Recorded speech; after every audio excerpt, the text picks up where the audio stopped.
just pretend. I know that it has to end. Maybe we could just pretend.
From the front to the back, go.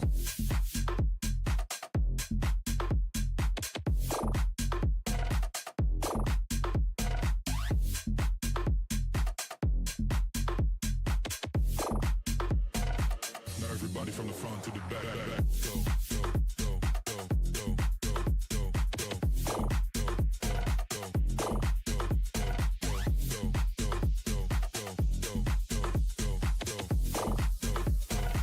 now everybody from the front to the back, go. Don't stop the party.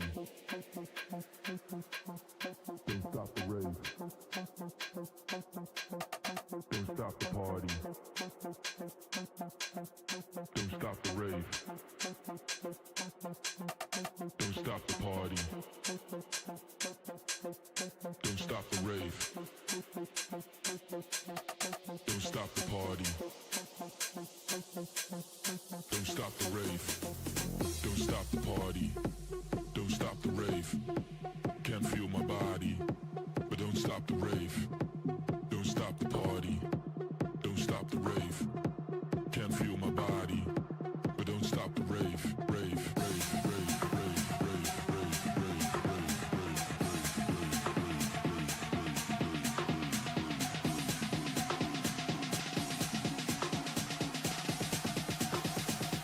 Now everybody from the front to the back, go.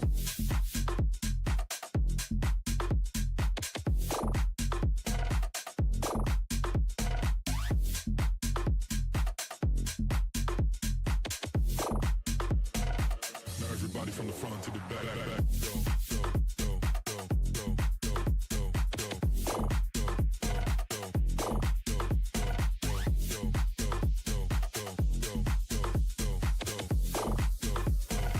now everybody from the front to the back, go. Don't stop the party. Don't stop the rave. Can't feel my body, but don't stop the rave. Don't stop the party. Don't stop the rave. Can't feel my body, but don't stop the rave.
face, hesitate to give me some. I'ma catch a murder case. Look on my clock, in this cop, mask on my face, hesitate to give me some. I'ma catch a murder case. Dirty on the clock when I get guap, whipping on the scene when I get clean, lean on the beat, on me, that's it, on me, I take the key, when I mean I take the key, when I mean I get dirty on the clock when I get guap, whipping on the scene when I get clean, lean on the beat, on me, that's it, on me, I take the key, when I mean I take the key, when I mean I get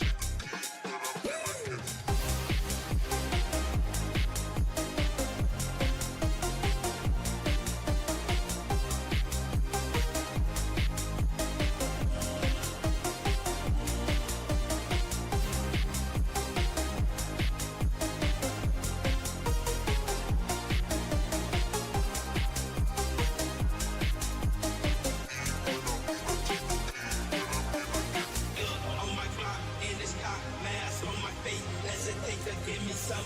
I'ma catch a murder case.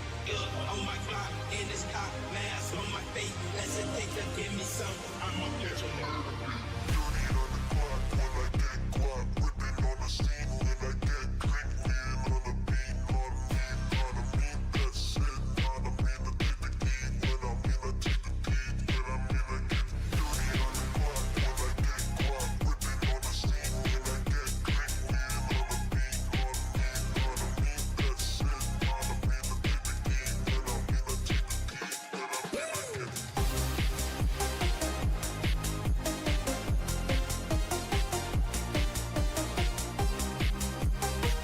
when I mean I get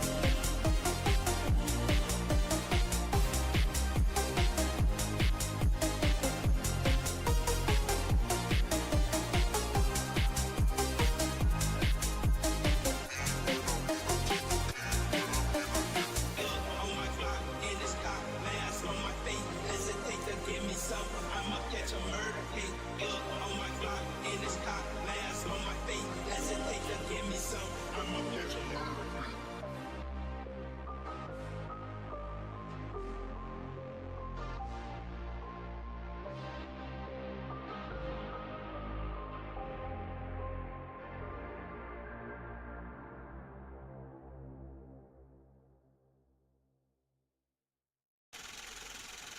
Yeah, this for the players out there. Check out this dope shit, man.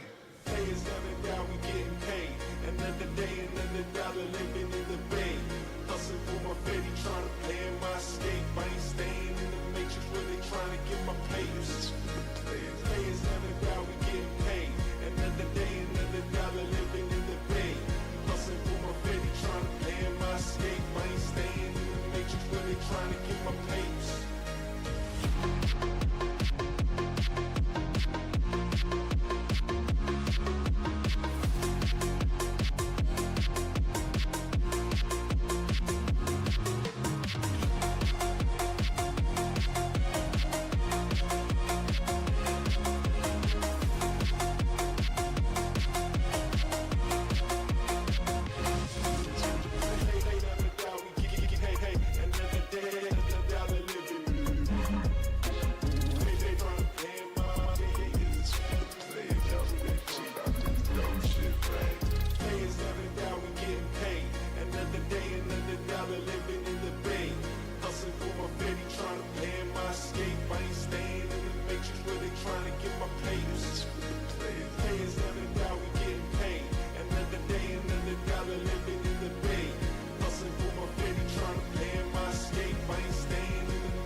Everybody feel it, come around with the rhythm, it's a sound. Everybody get down.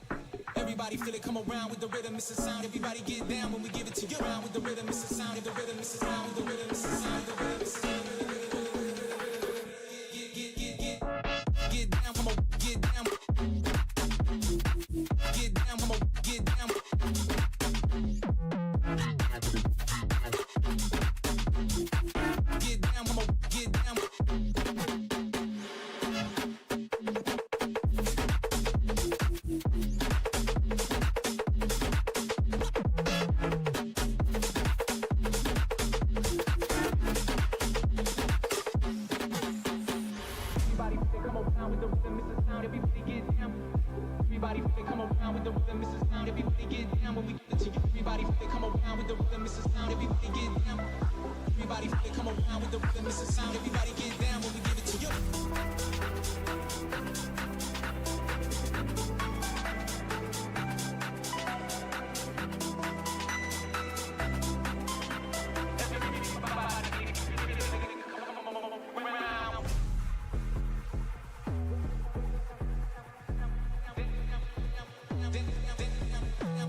Get down, come on, get down.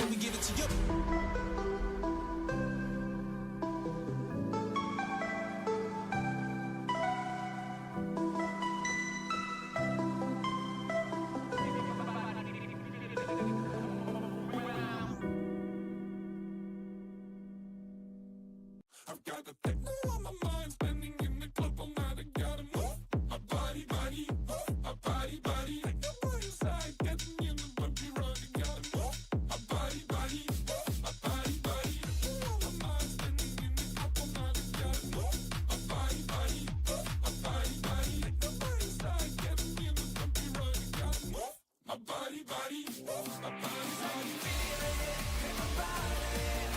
My dance moves flying away. When you see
Three, two, one. Welcome to another episode or another day of Arena Esports powered by Etisalat. Thank you so much to our strategic partner as well, AD Gaming and Playtonia Esports as our broadcast partners. Still with me, Kim, and of course TDS once again back here. How are you doing? Exactly. Last time I unluckily missed the opportunity to be here due to circumstances beyond my control and the internet was cut off. But this time around, I'm going to be able to be here and I'm excited to see the matches because we're going to have another round of invitational matches, another round of great matches between four teams that look quite interesting and hopefully we get a lot of near stuff mixed in. Yep, yeah. Actually, last time you missed out on a couple of like exciting matches. It was a lot of like BO5s, a lot of tight matches, a lot of Okay.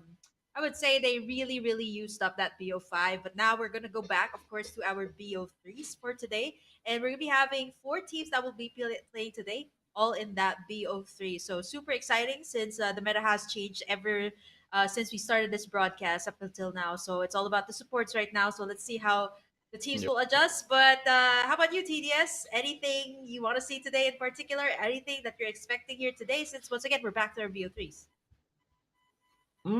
It's kind of difficult to really call out any particular champion that I want to see. In particular, like I think there's quite a good amount of variety. Like you're pointing out the fact that the sports have been a bit more prevalent, and it feels like even in certain situations you can try and pull up like three or two or three in multiple positions to try and set up for your team, and then have your hyper carry play around that. That's a thing that I feel like teams may try and experiment with and maybe pull out. But BO3 being such a volatile way of going into a series, since you have very little opportunities to actually make the game work out for you, probably not going to be where we're going to see the biggest part of experimentation.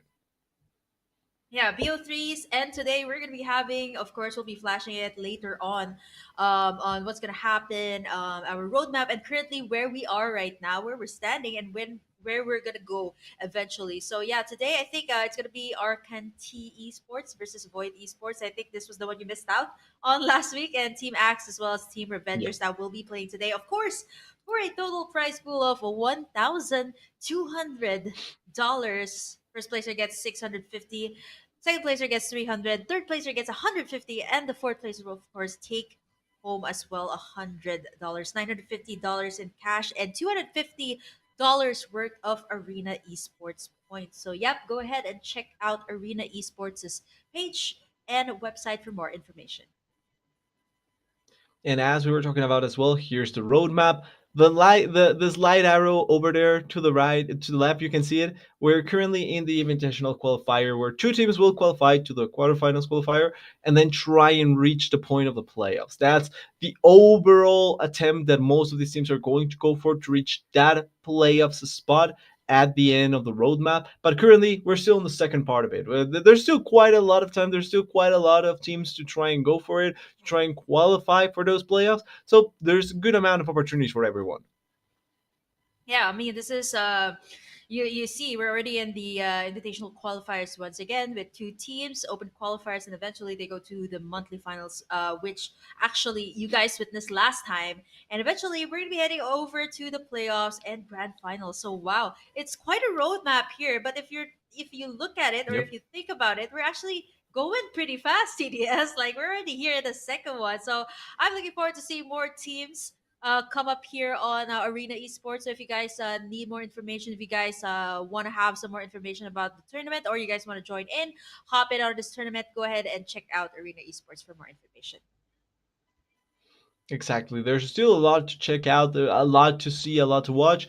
And as you were mentioning last time, even though I wasn't here, it was the monthly finals, and there were a lot of interesting matchups to try and catch there. But even more so, the fact that there were teams that you can probably see later on in these qualifiers once again, just trying to reach that playoff spot. There's going to be opportunities for almost everyone, so there's a good chance we see some maybe repetition in some of the teams that are potentially going to be there. But as we're talking about the monthly qualifiers going on and how everyone is going to try and reach it, we are going to have today's matches, or we're going to show today's matches soon enough, and that's where we're going to stand today. The next monthly qualifier, or the next round of qualifiers for that monthly qualifier. Yeah. Yep, there you go. A little bit of a tongue twister there, but yeah, it is quite hefty, and actually, a lot of teams have been participating as well. So I think some of the teams that didn't Yep. make it to the monthlies, they come back here on the weekly invitationals and hoping to get their chance once again to be able to get into that monthly finals and eventually head over into the playoffs because that's exactly what everybody wants. So we're Yep. now here in our second week, TDS. So if some of the teams failed to make it in the past weeks. I guess you guys can go ahead and try every week because this happens every time. So be sure to check our page, check out Arena Esports' social media platforms for more information about how you guys can join in or when we're gonna be having our live. I think we also have a couple of other titles here, TDS. So yeah, there's a lot going on here for Arena Esports. So be sure to check them out on their socials. So if not MLBB, there's other titles they actually hold live streams for.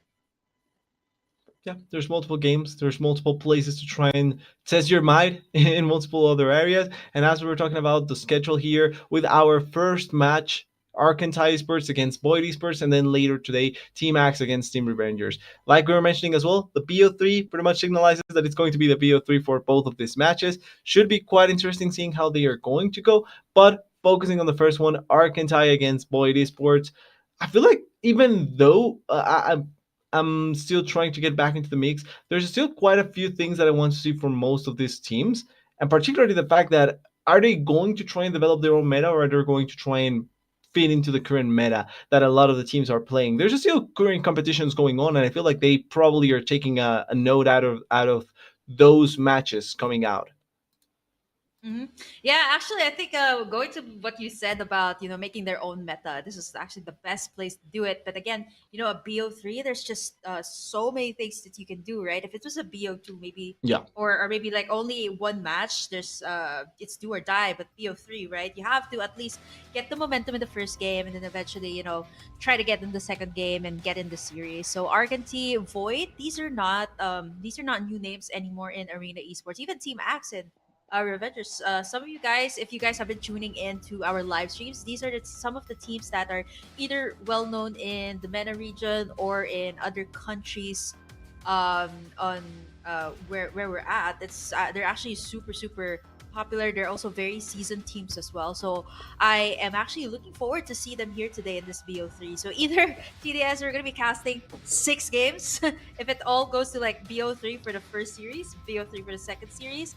But if ever somebody does actually sweep the team, then we might actually have shorter matches here today. But you know what? I'm looking forward to see our teams here reverse sweeps. Very much possible in BO3s.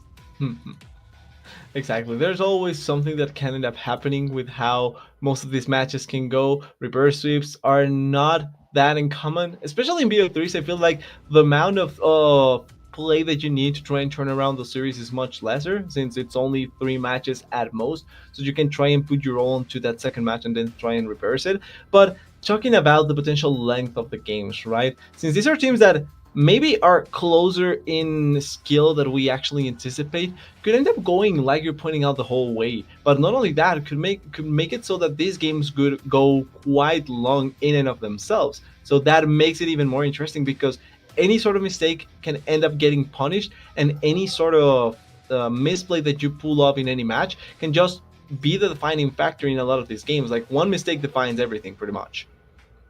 I don't know. Do you get so frustrated like that, TDS? Like, you already got the game in the bag. Say you got the most. Let's say you've Sure. been getting in that early game advantage, mid game up until late game, and then somebody makes a mistake in the last few minutes of the game, and it Yep. just completely turns everything, like the whole game around. So it does get very frustrating. And I think with the pacing as well of the game these days, it does happen. So I think the teams also have to figure that one out, right? Like, not to make any mistakes in the latter stages of the game. Make sure they work their way towards getting there. Because actually, TDS, we've seen a couple of really fast games, 10 minutes or even less here in Arena Esports.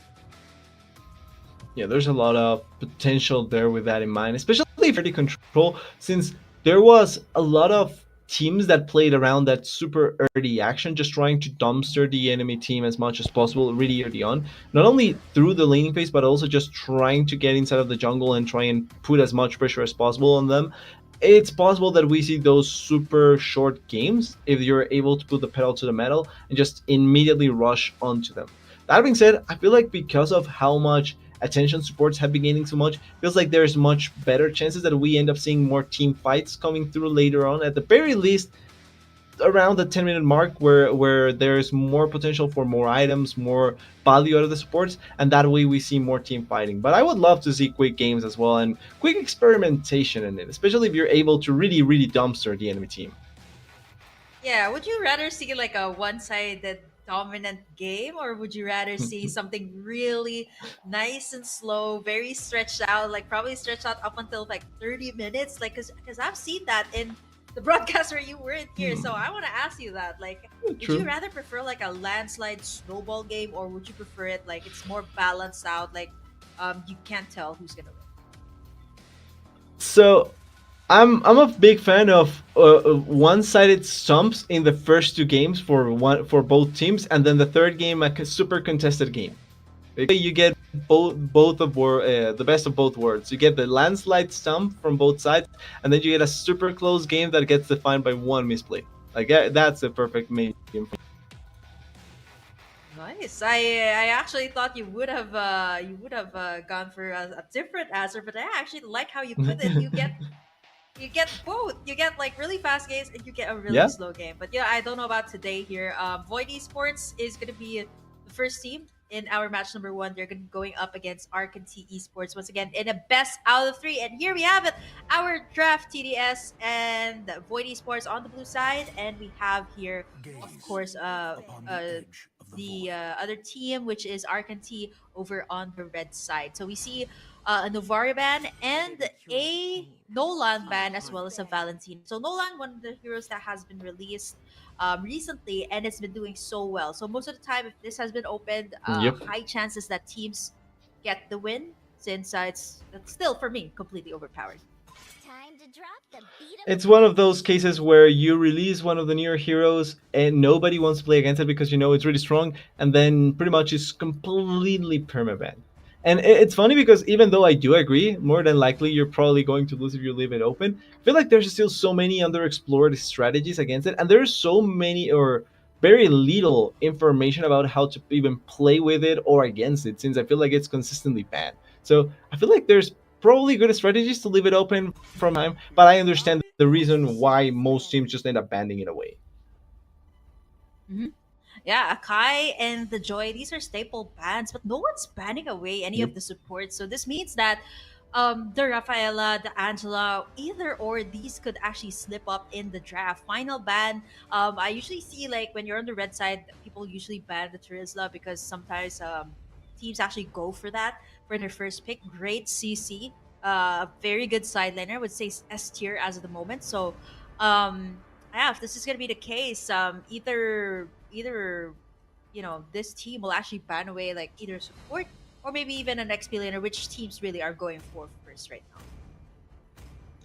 Like you're pointing out, the fact that we've seen so little focus towards the support bands, it's surprising. But I do understand also the reasoning if you want to say like, okay, we are willing to trade you this strong support for this strong support, like one for tit for tat, and try and play towards what you like to go for. With the Angela getting selected here, one of the stronger ones, 100%. Hmm. Yeah, there you have it. Immediately, the supports are gonna get picked up here, and I believe that Yep. these, I think if you're on the red side, right, it's either you pick it up or you ban it away. So I guess they chose to let all of these supports go. Sometimes actually the teams go for double supports. I'm not so sure if this is gonna be the case for Void. Sometimes you see like a an Angela Faramis or maybe even a Matilda Faramis over in the mid. Iritel could be picked up here, as well as Void hovering over a Hilda. I'm not so sure if that's gonna be the choice, but yeah, this actually does make more sense.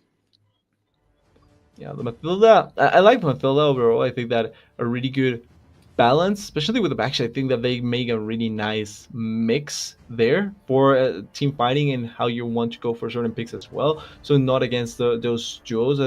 as much as possible. And then the Irithel, I think one of the most consistent carries so far. Like it feels like at this point one of the better ones that you can get, and one of the most consistent ones when it comes to team fighting as well. Also, as a blind pick, is really really good. I would rather betray the Ooh, yeah, I like this pick coming out from Arcantie. Not so sure why Void did not pick this up. One of the strongest XP laners after it was buffed. This Yep. is gonna be the M5 skin, by the way. So last two bans here for both sides. I believe there's still no mid laners. Again, there's still no call Nope. on like um whether these supports are gonna be like a mid laner, like a magic damage support, or are they gonna be like the roamers? So that might actually just be yeah, the question here for both sides. But they're taking away gold laners here for the side of Void since yeah, Arcantie hasn't picked up their gold laner yet. And yeah, Brody, one of the rising gold laners as of the moment. And also following up with the expert, pretty consistent, I would say, on those bans coming through. And then the Broly, like you're mentioning, one of the carries that you can really try and play around with. I think one of the other carries that you can kind of pick line, and it doesn't feel like it's going to get as punished.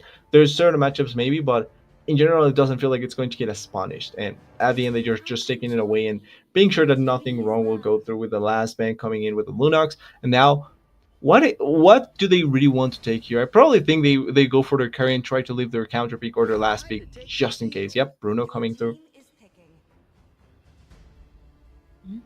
Ooh, Bruno. I'd say it's just fair pick.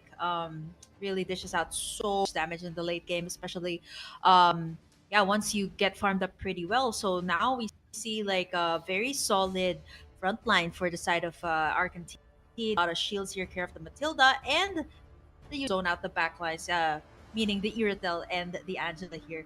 So now we see Void hovering over this Martis. I do believe they still need some magic damage here.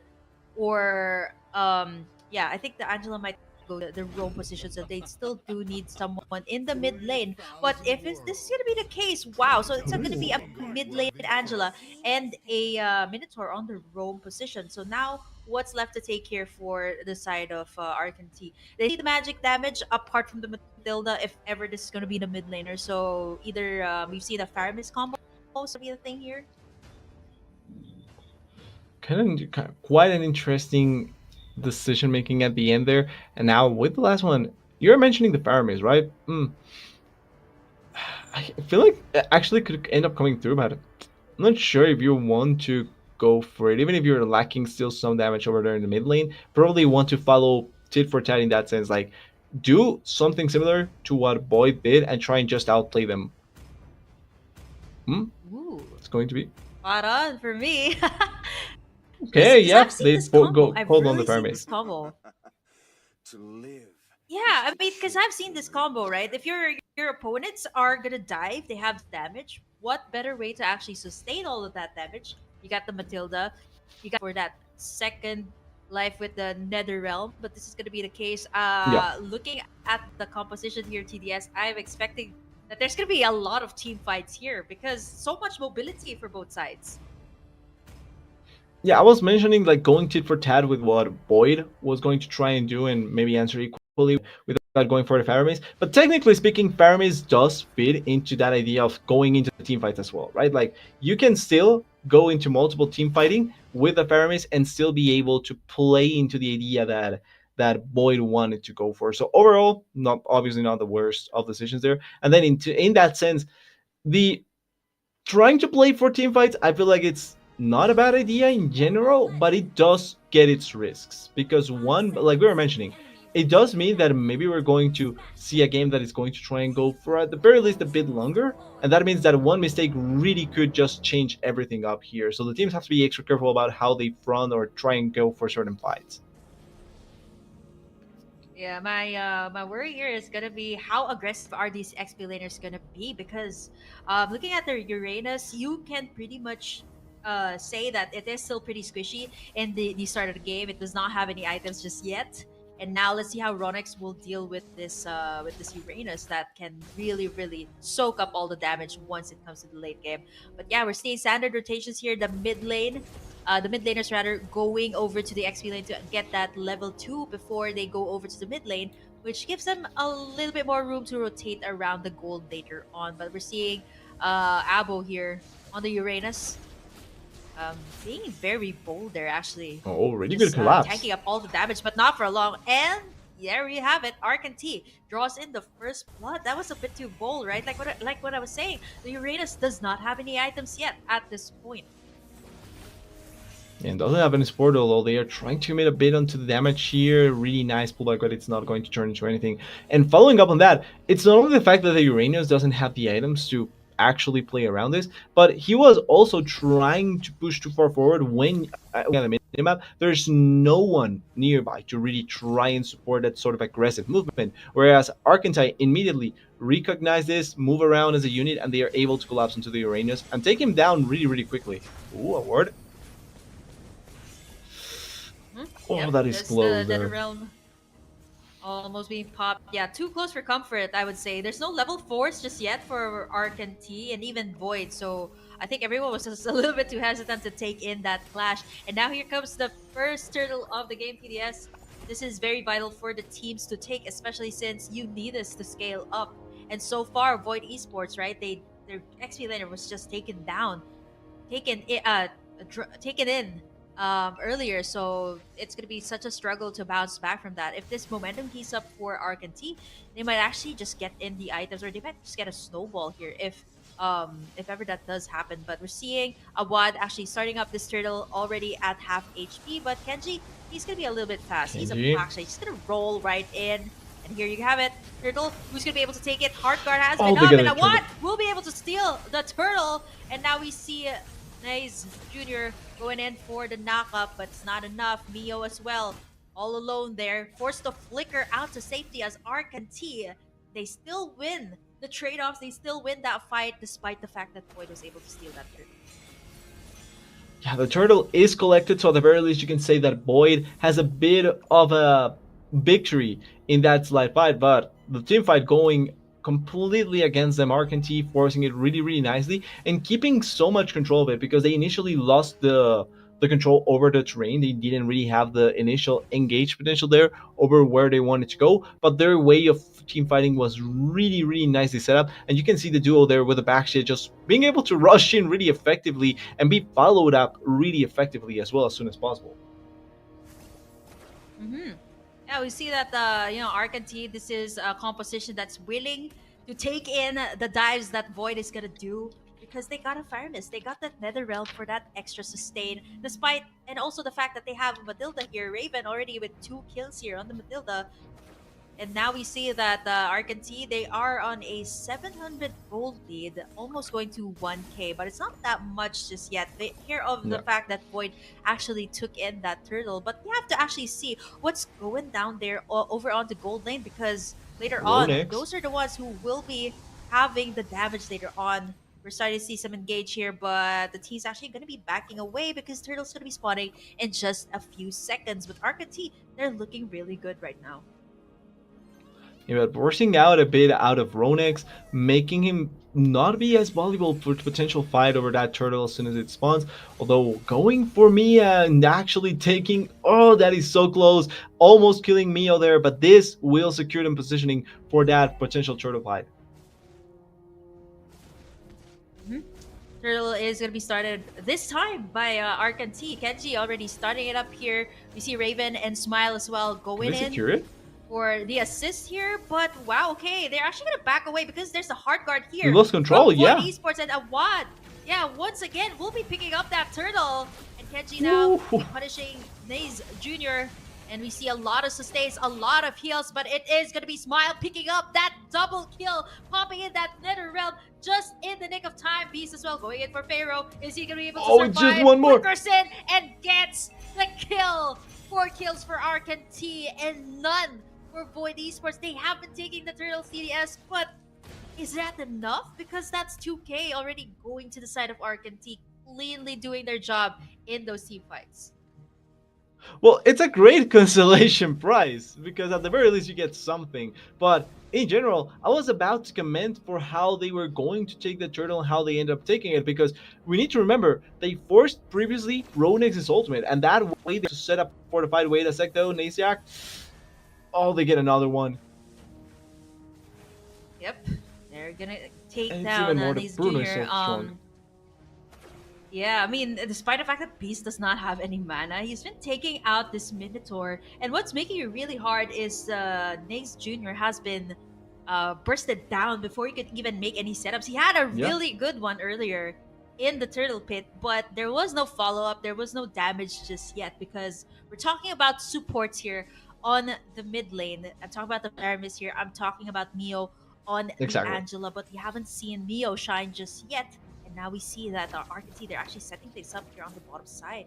Abo does not know that Smile and Raven are here on this push. Although he's a Uranus, will he be able to survive? And then he gets spotted out. So lots of pressure here from Arcantie over on the top side. Probably not going to be the easiest target to try and burst out immediately, and they are trying to look maybe a bit around it to set up for a potential kill there. But I do want to put a little bit more focus onto Smile, onto that Fire Maze, because so far a lot of the team fights feel like there's good engages coming in for Void, but the value out of the Fire Maze is really just outplaying a lot of those fights. Like when you expect something to end up going your way or a kill to go your way, it's immediately the Fire Maze that turns that around completely, and the turtle is going to get stolen again. Oh, Yeah. still gonna go to the side of Void, but this time it's gonna be Abo picking that up. There's the But Nether again- Realm, and Ronex taking down a Wad, and now Nice Junior gonna be the next one to fall. He gets the Circling Eagle, and of course Ronex joins the party. And that's gonna be still Arcantie. Wow, diving in on the towers. There's still a turret here, mind you. They're gonna be backing away. Lots of GG. damage coming out from Fair, and now they might get punished. There's the Oof. shields from Raven, and they are able to escape once again. No kills for Void Esports here. At this point, they're so good at stealing these objectives. The Turtles have all gone to Void Esports, but they haven't been winning the clashes. We're reading this all wrong, Burger. It's not that they are taking away the turtles, it's that they are giving them up so that then they can take the team fight. That's how it feels like, because every time a turtle is attempted to be stolen or attempted by Void, they lost the ensuing team fight. And once again, it's because the setup, it feels like it's much better by Arcantie. Yes, they lost the turtle, but the commitment that goes into taking that turtle, then it becomes set up for Arcantie to just be able to outplay them in the team fight. And Paramis is doing so much in those fights. 1 kill short of 100 kill participation. Yep. I mean, this guy has been so relevant ever since Kenji. he was our revamp, and now still relevant despite the nerfs that was given to him. And there's so many ways to disengage here. Look at going in for the backside. Pharaoh's the first one to fall, and now they don't have any damage. It's gonna rely on Mio here. They're not even gonna commit towards the Heart Guard, and Awad actually forced to just push the turrets on the bottom side so that Void Esports can actually take something in this game, because they haven't been taking any turrets, they haven't been winning the clashes, so the best that Awad can do is actually take in the turrets here, so at least Void Esports can have a little bit more breathing space, because they're not getting any right now. Beast already out of killing spree here. You can see the damage coming out from the Bruno here, and yeah, Arcantie is gonna go straight for that Lord. Genji gonna see starting it up, as well as the rest of the members of Arcantie, but Void, it's gonna be really dangerous if they contest for this one. Yeah, and in comparison with the turtles, there's no shot that this is going to be attempted to be stolen. There's so much control by the side of Arcantie. They have the Bruno, like you were mentioning, such a big carry, and now joining in on the potential fight, going to play around everyone. It's going to be such a dangerous situation for Void. They need to try and recoup, find one pick, find something in their favor to try and make the team fight work out their way, because if not, if they just face a straight 5v5, they are not going to find the value that they are looking for. It's looking like potentially they're going to even struggle to get that 1 kill. Yeah, 4 deaths already for Naze Jr. He hasn't been able to set things up here, despite the fact that his kit will actually give the Faramis a hard time. Here comes the first Lord of the game. Arcantie will be knocking in the doors here of Void Esports. Oh, Raven. That's going to be the first turret taken down. Awad going in for the Decimate. He still survived with 1 HP. Naze once again goes for the nice setup, but there's so Naze much dies sustain. again. Beast dishing out so much damage. Here comes the Black Dragon form. It's gonna be a 4v5 situation. And they end this one. Arcantie, they're looking to take in the first game. And it is gonna be over. Yeah, Arcantie takes in game number 1. Arcantie in such a dominating fashion in this first game. They didn't secure any turtle, but it didn't matter at all. They won every fight that they could. They didn't even give up any kills. I'm pretty sure nobody died in that game. Such a good game coming in from Arcantie. And Perfect now game. looking at the second one, or it's such a dominating game that looking at the second one, you have to be really, really careful about what you're going to try and take away and what you're going to try and ban from them. Yeah, I think what really made it hard here for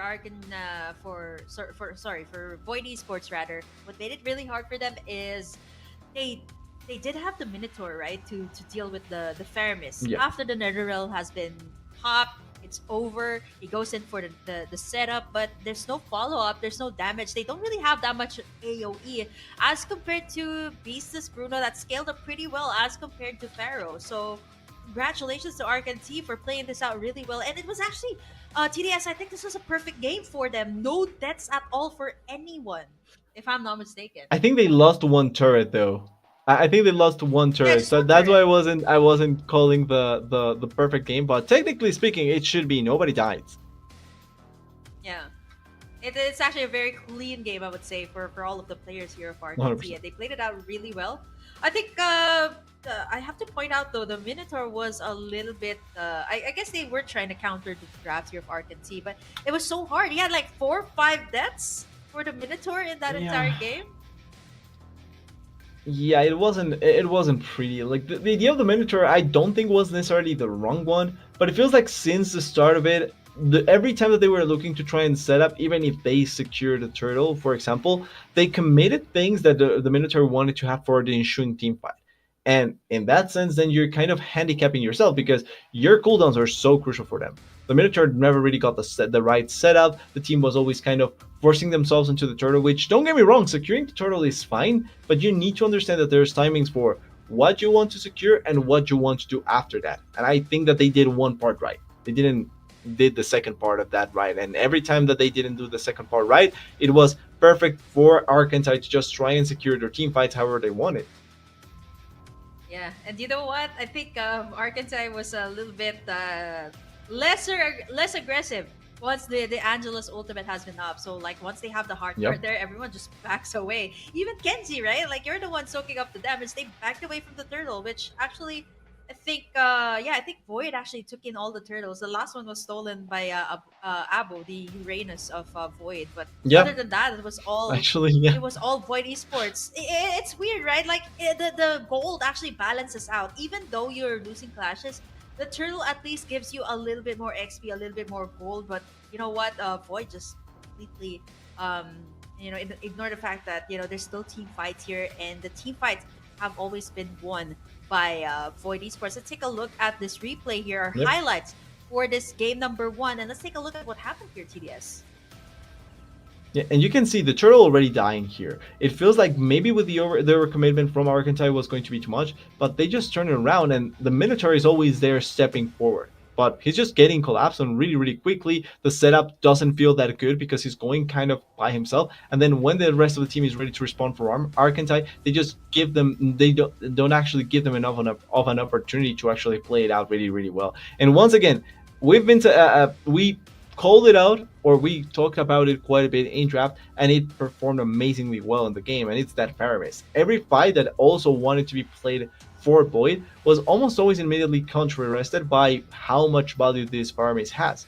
They give multiple fights in a row. He just is there, perfectly healing, positioning really well for the team, providing them enough survivability that it doesn't really matter, even if they get a good engage. Because even if Nice Yeah. tried to go for the engages, which sometimes worked out, but there's simply not enough follow-up and damage to make them work out because that Faramis is existing. So huge props to Smile for how they play that.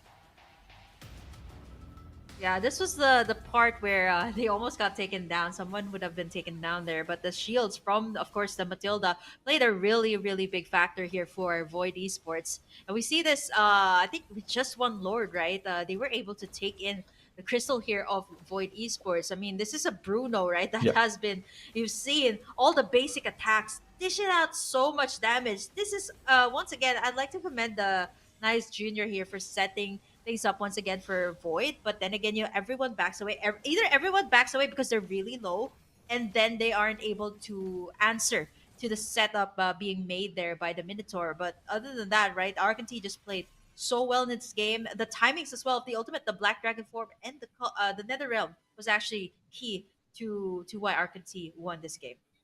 Yeah. It was really crucial in how most of the fights wanted to go for. And I feel like this was kind of the perfect showcase of the kind of game you want to have when you're in the gold lane as a gold laner, right? Where you just farm pretty comfortably, you don't have to force anything weird, and then when you reach the team fighting spot, your art attacks are just going to completely destroy the enemy team. He even was part, funnily enough, though, of a couple of fights. We saw the fight for the turtle on the bottom side, and he was able to get a good amount of value because he got a couple of assistant kills in that play, and that just accelerated him even more. But the team was playing all around so well that the Bruno never really needed to do anything, and as long as was positioned well enough, could really carry the fight. Yeah, I think what really worked out here for Beast to be able to get that 404 was because of what his teammates did. I'm talking about everyone else other Yeah, than the Bruno here. It's because they gave him so much space in the early yeah, stages. Like what exactly. I mentioned, right? Like we have yet to check what's happening in the gold lane. And so far, Beast has been able to pick up Maleficor much earlier than Pharaoh, right? They're only one item away from each other. So it just goes to show that that even though Void has been getting in the turtles, Arcantie was able to answer out by winning in all of the team fights, which is exactly why we are here in the spot. 13-0 for Arcantie in game number one. Yeah, not a bad first game for Arcantie, if you ask me. Really dominating, really controlled, going towards what we were talking about before about how we want to see these games. The first one, complete stump to a certain degree by Arcantie. Maybe the second one is going to be that case for Boyd.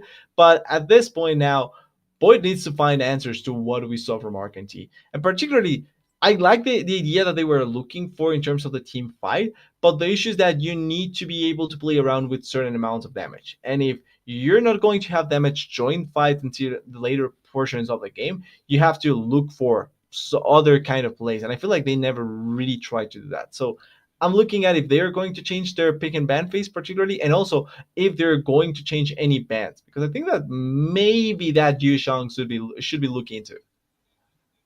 Yeah, I think the thing about picking up the Yuzong, right? Like Ronex was able to dive really well into the back lines, which is the Yeah. reason why Mio and Pharaoh have always been the ones out first. And you actually need those two to be able to do the team fights that you want to Yep. happen, right? Without any of the damage, you're not able to do anything in the team fights, and that's exactly what Arcantie capitalized on in that game number one, and it just worked so well. They gave so much artillery to the side of Argentina. I mean, giving away a Faramis, a Matilda, and the Yuzong to them, it just enabled them so much in that game. I don't think it was even the Yep. Bruno wasn't even a factor there. It was just the He Yuzong was and the there. Matilda and the Faramis, just the ones leading the charge in the first few minutes of the game.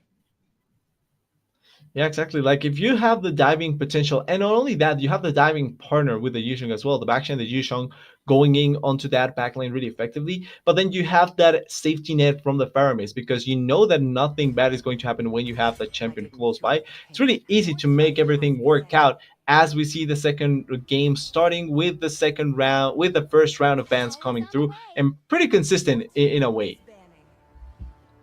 Ah, finally, they finally acknowledge that early game of the Matilda that just really Yep. enabled Arcantie to be able to go in and out of the clash so fast, so much shields, and with the Flash of the Oasis, it just really works so well. This is one of the top band heroes, and I think for Arcantie, they actually there's no difference in their bands for this round. So now we see that Void they actually took away two of the support heroes, which means that looking at the draft here, the Novaria is up for grabs here, and without the Valentina, that's not gonna be any problem. Or they can actually pick up something else like a Terizla to go first I think the Trizla is also a very flexible pick. So Fredrin was also picked banned away earlier. So either they can start out with that, but of course the Novarius poke, the Novarius kit is just so good to ignore right now. And they're gonna be picking that up first. I talked about the Fredrin that was banned away earlier, and now Void is gonna be picking it up themselves. The Fredrin not going to be a bad choice to try and play around with. A lot of value for the team in general, and thus give you good opportunities to make team fights go your way, especially if you're able to find certain pairings with it that it can work really effectively. Now, because there were two support bands, there's going to be a bit lesser of an attempt at going for the pool, but in general, there's still good options to try and pair up with this Fredrin to get the most out of the team fight. Mm-hmm. Are they gonna go for the Yuzhong here? That's two power picks, or the Terizla. But No. you know what? They completely ignored all of that. They actually really acknowledged the capability, the kit of the Faramis earlier. So these two heroes already instant burst. Instant, sorry, not instant burst, but more of like dives. Like Void really wants to go for the dives here with the Faramis, right? And now Yep. with the range of the Novaria, they need someone to actually have that early game as well. Someone that can pick up the tempo of the Faramis and the Fredrin in the early game. So the Tirisla, I did mention it, that could have been picked up by Void, and now they actually pick it up themselves. One of the best, I would say, in the XP lane as of the moment, next to the Yuzong. So are they going to be picking up their gold laner here for the side of Arcantie, or are they going to be revealing it later on? Yep, it's actually the standard case, right? This is pretty much straightforward from the side of Arcantie. Yep. The roles have already been dictated here. It's the mid lane, the gold laner, and the XP lane. But here's the thing: the Faramis is still not And yet confirmed. This is gonna be a roam or a mid, and Void actually closes it out with their own gold laner pick as well, the Brody. So now this is gonna be the case. More of the jungler ban. So I'm guessing like maybe a Martis ban coming through here for Void. And as for the side of Arcantie, they need to ban away either an XP laner, probably the Yuzong that can reach the Novaria, or maybe ban away maybe another mid laner, because it's still unconfirmed where this Faramis is gonna go. yeah. And I find it interesting because the decision here for Boyd was going to be either securing the Brody or securing the Yuzong. In the previous game, they were the ones that banned the Brody in the second rotation after picking their Aerodel. So pretty much knowing that that could be the risk about going for the Aerodel pick on the other side, and at the end they secure their own gold laner. And I think it's pretty straightforward. You have to take away some of the XP to try and not allow for the risk on your carries, like you were mentioning, and if possible, get a really good support to just have value with the Teresa as much as possible. I feel like.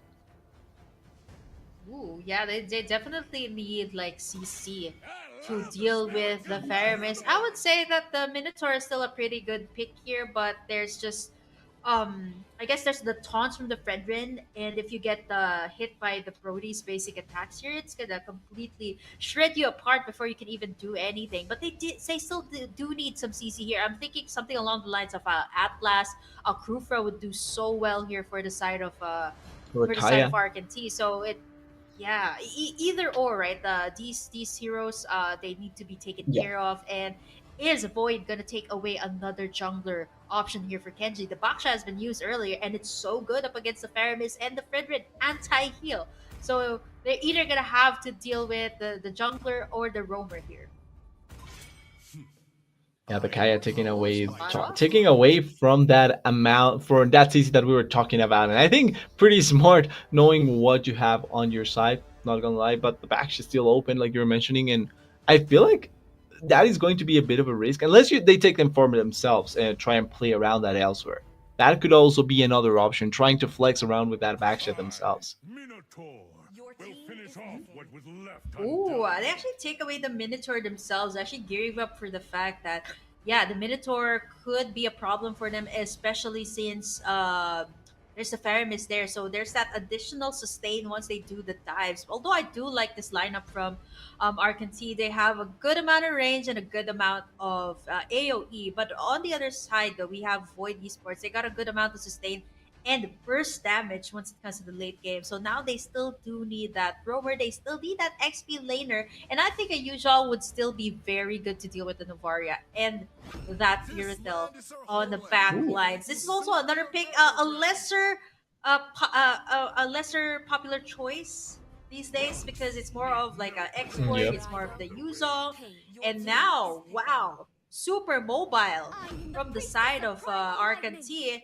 and Void actually gonna be closing it in with that Edith. So it's gonna be a roamer Edith. I'm just a little bit worried that their damage is gonna heavily rely on. I think to some point it's gonna be the Edith, but it's gonna rely on the Brody. If you think about it, right? Once Yep. Pharaoh or Mio is not still the same thing as game number one, it's gonna be really hard for Void to win in all those team fights. But I think this time it's looking much better because they do have the Pheromones in this matchup. Yeah, I would say the difference maker here is going to be how much can you last on the side of Void, right? Because if the Brody is going to be the one that is going to provide you with the biggest amount of damage, you want to have enough time for him to get that damage down. So at the very least, this time around, their team fight's probably going to be long enough that the Brody can try and carry them. That being said, it is kind of similar to the previous composition that they run in the previous game. And if they don't have answers to the maybe onslaught that Arcantie are going to try and look for, can be a bit risky. Also, surprised that we didn't see the Edith at all hovering in the previous game. I feel like the champion is still in a good enough spot that you can actually play around with it, and it does provide enough value for your team. But overall, I think Arcantie going out with a lot of things that they wanted 100% to try and play this game. Yeah, I like to see that pick also from Nace Jr. Earlier played a Minotaur, which was really difficult, right? The Edith has a lot more control, and Yeah. I think it's also one of the most overlooked heroes, even up until this day. One of the best XP laners, I would say, that can go head to head with the Lapu Lapu. I would say. I think at this point, like some teams actually prefer to use it as their roamer, right? Flicker, get that onwards onto someone. You can actually have a pick off, but now we see Arcantie. They're being very aggressive here, and there you have it, the Wait. onwards. Being popped here by Nace, but Ronex. Ronex is gonna be able to sustain all of the damage. There's Raven with that Rafaela, and they're gonna be bouncing away with no deaths at all. No first blood being drawn just yet because they're extra careful in this game, and they're not going to be willing to make the same mistake as they did in the first game where Abo was actually picked off quite early. Sadly, they are not going to be the ones paying the price in a similar fashion to what happened with it in the previous game. They were able to take away, if I'm not wrong, a bit of the camp, so able to take a nice enough lead at this point. And even though it's not a big lead, already trying to put pressure onto what Void wants to try to achieve and set themselves up as best as they can.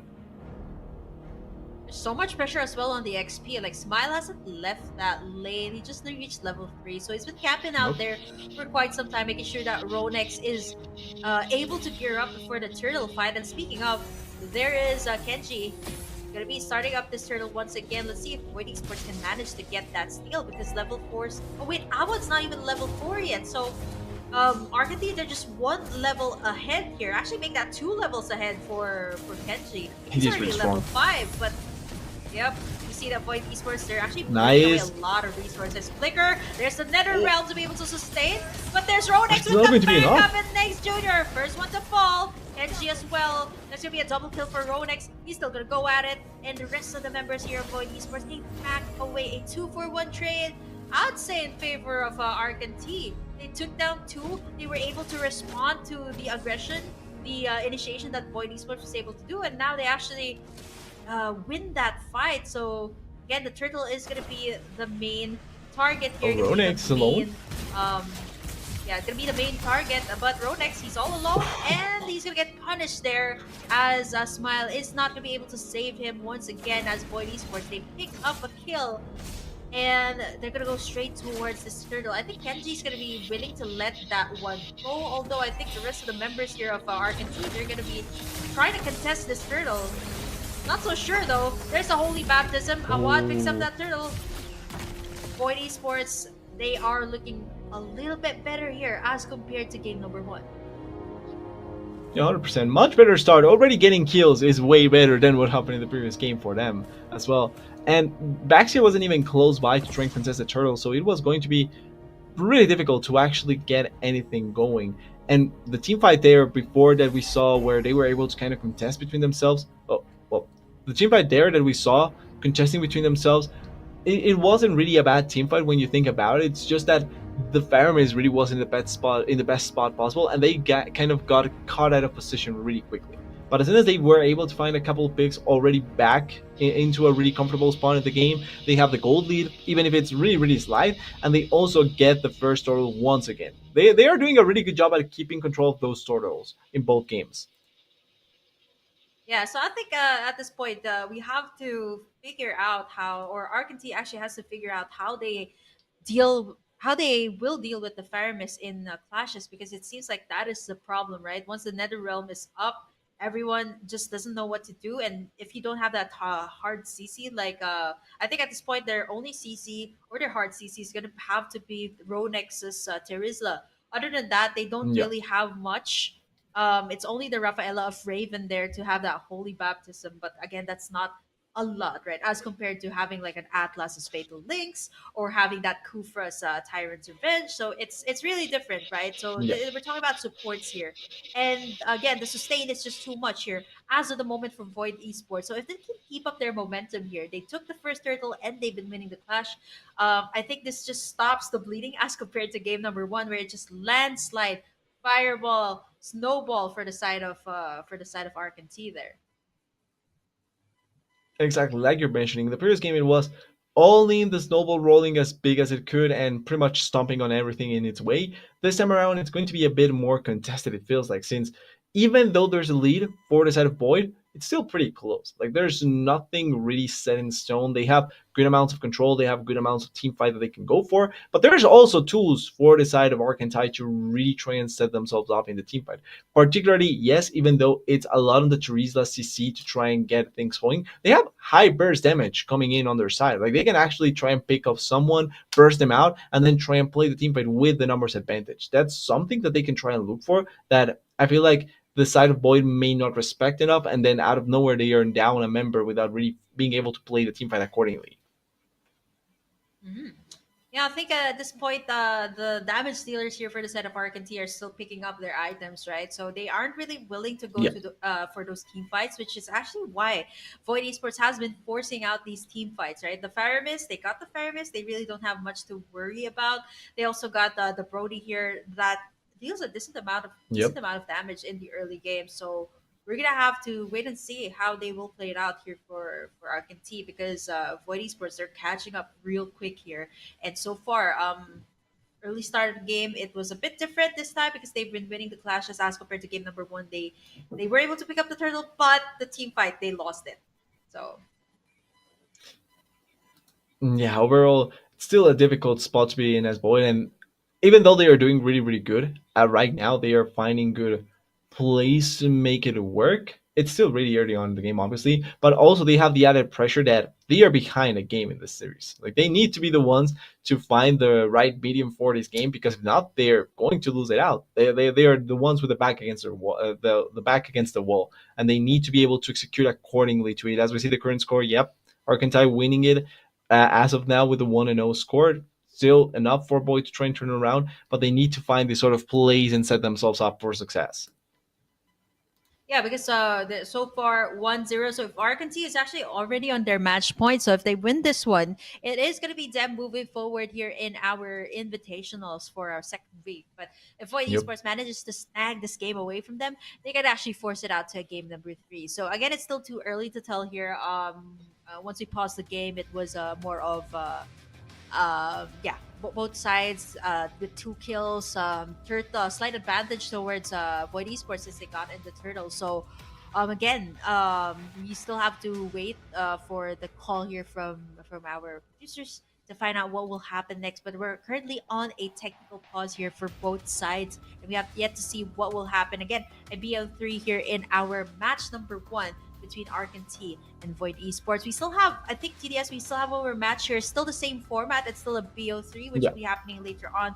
You guys will be seeing Team Axe as well as Team Revengers, not Nemesis? Avengers, but Yeah, Revengers, that will be playing later on. Still, again, in a best out of three. So stay tuned for that. And yep, we'll find out after this game. But you know what? BO3s, these are the types of games that it is just so easy um, too easy to adjust TDS. I mean, you see the adjustment of Void Esports. They banned away all the supports, right? They banned away the Angela, they banned away the Matilda because Arcantie was on the blue side. They did pick up the Novaria, but it was very costly because they gave away the Faramis and they also gave away the Fredrin. Two power picks to Void Esports. Let's see if they can keep this momentum up. And talking, like, keeping up the talk with the BO3 as well in mind, the fact that they quickly not only changed the sides to try and set themselves up for better success, but like you're talking about, the fact that they attacked the power points that it felt like in the previous game were kind of impactful with that, with both with the Mathilda and the Angel Band, trying to take away from the value of those champions, and then setting themselves up for a pretty similar approach, but trying to improve on the things that they were slightly behind in terms of the team composition. Like, because we talked about this when the draft ended. The composition from Void is pretty similar to the one in the previous game, but they tried to cover up the slight deficiencies that were up in the previous game. Like, for example, having that Faramis to provide more value for the Brody later on. It's more so they will be able to now team fight more effectively, and they will allow themselves or allow the Brody to be in a better spot to try and carry around. Something that in the previous game Arcantie did, this time around Boyd now did with a Faramis pick.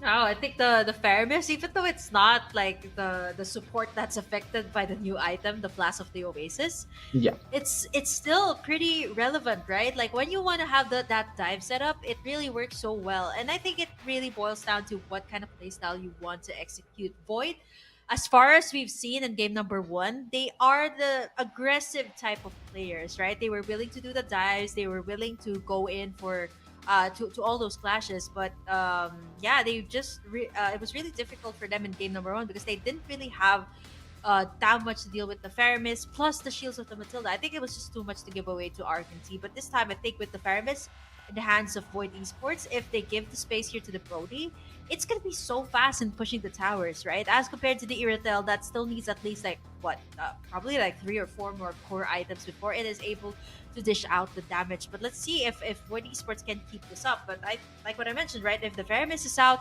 if the Brody is out, Void Esports is not really gonna have that much damage, right? The Fredrin is built to be more exactly. towards the tanky type of build. The XP later as well is built to be a little bit more tanky, right? So not really on the damage side. So we're gonna have to heavily rely on the fact that they have to protect their damage dealers here for Void.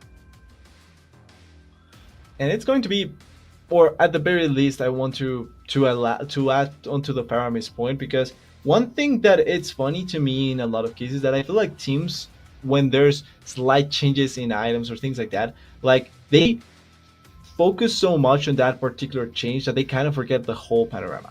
And it's not that it's a bad thing to try and look into those changes and things like that, but it's better to try and have the right idea going into certain games. And the Faramis, even if it's not affected, he has it provides the right idea for your team composition. Like, for what you want to play, it's way better than just trying to play for the new item or the new fancy thing that it's currently in the meta.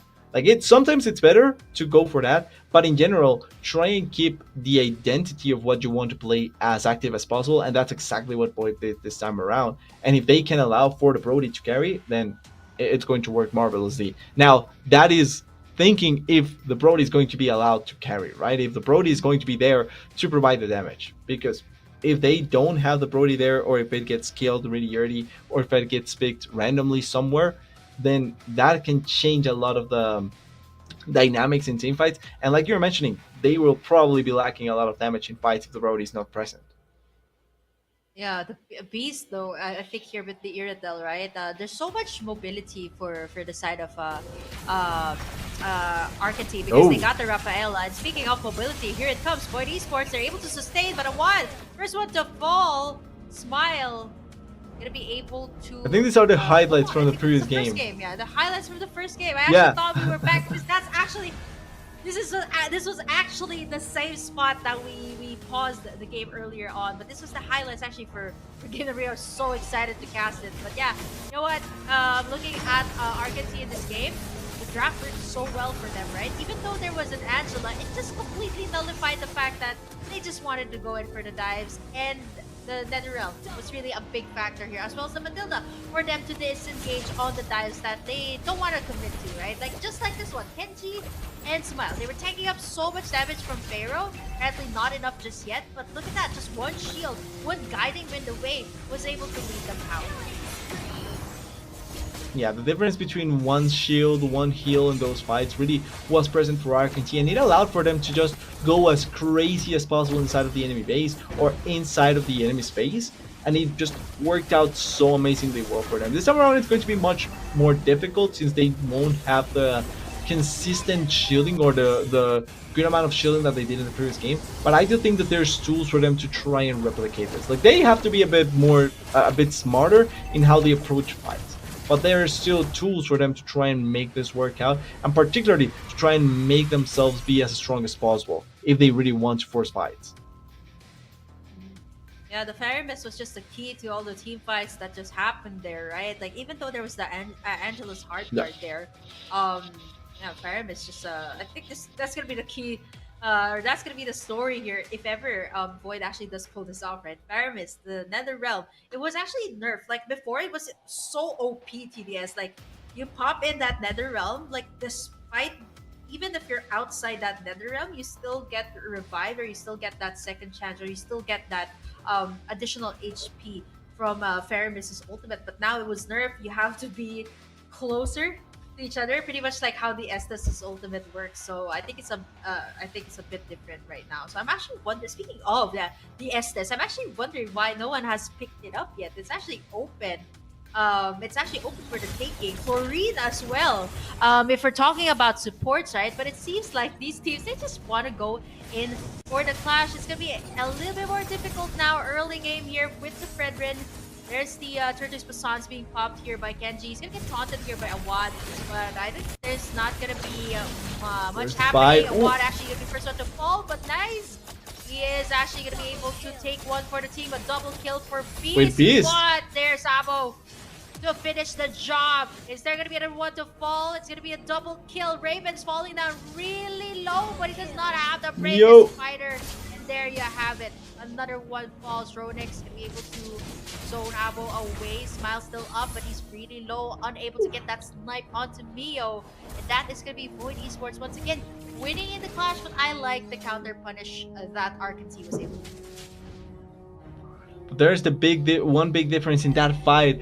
The first to move there was Avo. Ronix reaching way too late into that fight, and it allowed for the side of Void to find the better out of the team fight. Kenji also getting committed on really early on. Now looking once again for the potential fight there. They have to be careful. The turtle going to be stolen once again. They need to improve into being able to collect out turtles, because they are losing out on every one of them so far this series. Oh, you know what? I think it was just a 1 second difference from how Awad pushed that retribution as compared to Kenji. Just 1 second. So Void Esports, Awad has been doing such a good job in taking in the turtles, and now we see that Void with the turtles that they've taken and the space that they've given as well. The turrets falls down, and they're still on the lead. 2K this time. The tides have turned, but not just yet for Arcantie. The damage dealers still need the time to build the items. At least it's not like a total deficit for the gold lane here for Beast, right? 2-1-0 on the Irrital. At least they're able to get some kills. What's really difficult here is of course Pharaoh to be able to soak up the damage. Nice Junior once again gonna fall. No follow-up just yet. Brody not able to pop in that torn apart memories. And Arcantie, they're just taking what they can get right now. Ronix on the top side. Will he be they able found to a really take good pick. down Pharaoh? Yep, actually flickers out. Abo once again. So much damage on this Lapu Lapu. And, Neo though. Ronix finds another one though, and I think they're gonna commit for more. Smile on the backside with that Astral Echo. Awad gonna have to deal with Kenji first. Abo as well on the backside. He finds it. Smile really low. Smile. And he's still wrecking havoc here on the dance floor, making sure that he gets everyone decimated before they are able to back away. And that's what's really good about Abo here this time. This is his playstyle as compared to the Uranus, right? More of soaking up the damage this is the playstyle that I see fit more for Abo because he's been so aggressive in those dives. And even here on the top side, Ronex Oh, not going to be able Ronex. to do anything against free. And that's going to be Void Esports once again picking kills after kills. And I don't think there's going to be any contest at all here for Arcantie on this turtle. Well, that was the worst timing possible to end up dying there for Ronex, because it's going to be giving up the turtle potentially there. Kenji trying to maybe steal it, playing around with it, and he actually gets it this time around. Finally, we see Kenji able to take away the turtle, but probably for his life. Huh? Yeah, that's going to be Kenji. We get taken down there by Pharaoh. And this time he has scaled up so well. Void Esports, they have so much control. They have so much dives in Arcantie. This time they're struggling to find an opening. But they can go for the counter punish here. There's Ronex going in the penalty zone. But there's the Nether Realm. And no one is able to fall after all of that. There's the Sniper Smile. There's the Astral Let Go. Are they going to commit towards this one? I think they're going to go for they it. find Rudy. And there you have it. They shut down Pharaoh. And that's going to be it. Arcantie will find what they can get as of this moment. Raven, there is the ultimate being popped there, but not enough to take down Void. That's going to be it for Arcantie. 12 kills for Void Esports. Very, very different from what we've seen in game number 1. Yeah, much more consistent this time around, finding really, really good kills. And interestingly enough, even though the Faramis end up using some of their abilities really early on and forcing a fight in a really weird way, they are still able to find multiple opportunities to make the fight work out. Avo looking amazing on the left level like you were mentioning before. And oh wait, another fight maybe? Turret. Nice, he's down. Nice shooter. Yep, he's the one first to engage, and now Pharaoh as well in a duel with Beast. Flickers away to safety. Almost getting taken down there by Beast. One more hit would have sealed the deal there for him. And now Smile in the middle of 2 flickers out. And he's able to survive another day. Abo as well this time. 5-1-3. He's not able to be punished yet here by Arcantie. Nether Realm here being popped by Mio. He's going to be able to sustain all the damage. And Void Esports once again. They live another day. Yeah, they are able to survive, but these fights are showing that as long as you're able to get the damage down, there's really good opportunities for Arcantie. Like, they can play the long fights as well, as long as Beast is in a good enough spot, and you know that they have the damage to make it work out. As the Lord is getting started, both teams trying to set themselves up. There's a lot of value that you have to be careful about here if you're on either side, on either team. Yep, let's take a look at the Lord dance here for both sides. Yep. Man, it's gonna be really hard here. Void Esports can go in for the dive because they got the Paramis here. But then again, if they're able to bait out the Cult Altar before this Lord is up, they can at least win this Lord dance. Because I think that is one of the biggest problems they have right now, right? The Paramis. They got also the Lapu Lapu here that they haven't figured out where he is yet. So they have to at least pick off one first before they go in for it. And again, there's the concealed play from Nice Jr. He plays engage and he fights Beast. And now that's going to be one down. There's the Nether Realm being popped in. Abo goes in for the Raven Spider. Raven forces her out. Ronex, the only one left. He does not have any flicker as he gets the Appraiser's Rat. Void Esports. They win in the clash. They take down the mid tower, and I think they're going to be able to take the and Kenji as well. Kenji is not going to be able to survive that one. Void Esports, 3 Lord, and they took down 3 only for the price of 1. So totally good. No. Smile. What was he doing there? He's not able to survive as Void Esports. They take in this Lord, and now they're going to be able to push further the turrets here of Arcantie. They have the value in their side now, and Beast, what was he doing in that spot? It completely destroyed every opportunity for Arcantie to actually force the fight. And weirdly enough, they had control of the area, but they just got completely picked up on the side. Great pick by Void, and it immediately forced everything to not only go into chaos, but secure a really big lead for the side of Void Esports. Will they be able to close out the game with this lead? Maybe. But at this point, at the very least, there's so much value that they finally had that they didn't have at all in the previous game. Now we see that the Lord's marching in on the bottom side. Pharaoh as well. He's the one dishing damage. And now, right, the front line that Void Esports has built, no one is able to reach the backside, even Beast. So I think this massive, massive front line from Void Esports is making it really hard for Arcantie to be able to take down the back lines. They don't really have an answer that other than Ronex, right? It's Ronex. Ronex.